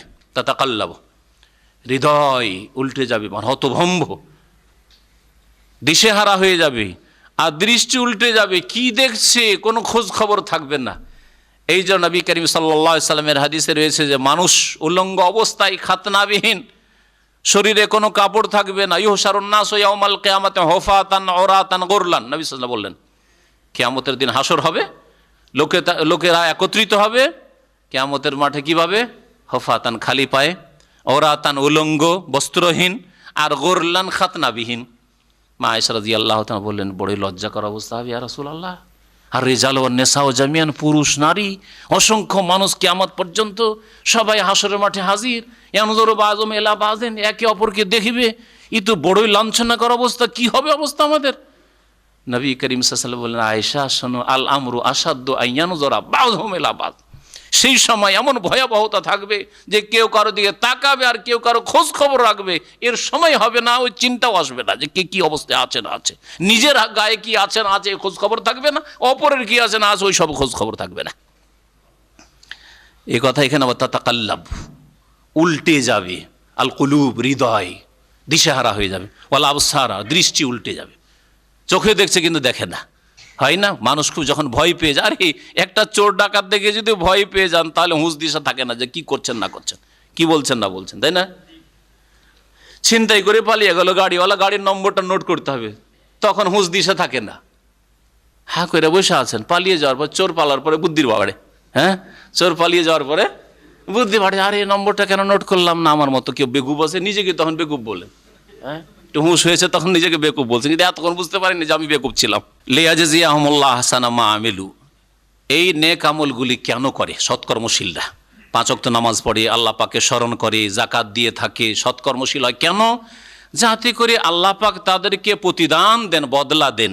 আহসানা মা আমিলু, যে কর্মগুলি করেছে তার সর্বোত্তম বদলা, আল্লাহ পাক সর্বোত্তম বদলা দেবেন। এই জন্য মিনিমাম, হ্যাঁ, কমপক্ষে কত গুণ দেবেন? 10 গুণ আল্লাহ দেবেন, 10 গুণ দেবেন। 5 ওয়াক্ত নামাজ পড়লে কত ওয়াক্তের সওয়াব পাবেন? 50 ওয়াক্তের সওয়াব পাবেন। ওই যে 50 আল্লাহ প্রথম ফরজ করে 50-এরই নেকি পাবে 5 ওয়াক্ত নামাজি। আর বেনামাজি আল্লাহ পাকের এই নিয়ামত থেকে বঞ্চিত। দুনিয়ার যদি 1 টাকার জায়গায় 2 টাকা দ্বিগুণ পাই তো হুঁশ দিশা হারিয়ে ছুটে। হ্যাঁ, কফিলের কাছ থেকে পালিয়ে গিয়ে কাজ করা শুরু করে, 1000-এর জায়গায় 1100-1200 বেতন পেয়েছে, আর 10 ঘন্টার জায়গায় 8 ঘন্টা ডিউটি, 2 ঘন্টা হালকা হয়েছে, ছুটে গেছে, পালিয়েছে। আর 50 ওয়াক্ত নামাজের নেকি কোনো পয়সাও লাগে না, কষ্টও নেই, কিছুই নেই, তারপরও তৌফিক হয় না বেনামাজিদেরকে। মানে আলহামদুলিল্লাহ, আল্লাহ পাক আমাদের তৌফিক দিয়েছেন। ওয়াজিদাহু মিন ফাদলিহি, আর তার অনুগ্রহ থেকে আল্লাহ পাক আরো অধিক দিতে চান, সর্বোত্তম বদলা দেবেন আমলের, আর আল্লাহ পাক তার অনুগ্রহ আরো অধিক দিতে চান, বাড়িয়ে দিতে চান। আল্লাহু ইয়ারযুকু মান ইয়াশাউ বিগাইরি হিসাব, আল্লাহ পাক যাকে চান উপজীবিকা দিয়ে থাকেন, রিজিক দান করে থাকেন, বিগাইরি হিসাব, বিনা হিসাবে অফুরন্ত রিজিক দিয়ে থাকেন। সময় শেষের দিকে, সুতরাং এখানে আমরা আমাদের আলোচনা শেষ করছি। আল্লাহ পাক রব্বুল আলামিন যেন কোরআনে কারীম বুঝার তৌফিক দান করেন, আল্লাহ পাক আমাদের ভুল ভ্রান্তি যেন মাফ করে দেন, আল্লাহ পাক আমাদের নেক আমলের তৌফিক যেন দান করেন। সুবহান রাব্বিকা রব্বিল ইজ্জাতি আম্মা ইয়াসিফুন ওয়া সালামুন আলাল মুরসালিন আলহামদুলিল্লাহি রাব্বিল আলামিন। এক ভাই বলছেন যে আমি রাগের মাথায় আমার স্ত্রীকে 1 তালাক বলে ফেলেছি, তারপর আমি স্ত্রীর সাথে টেলিফোন কেটে দিয়েছি।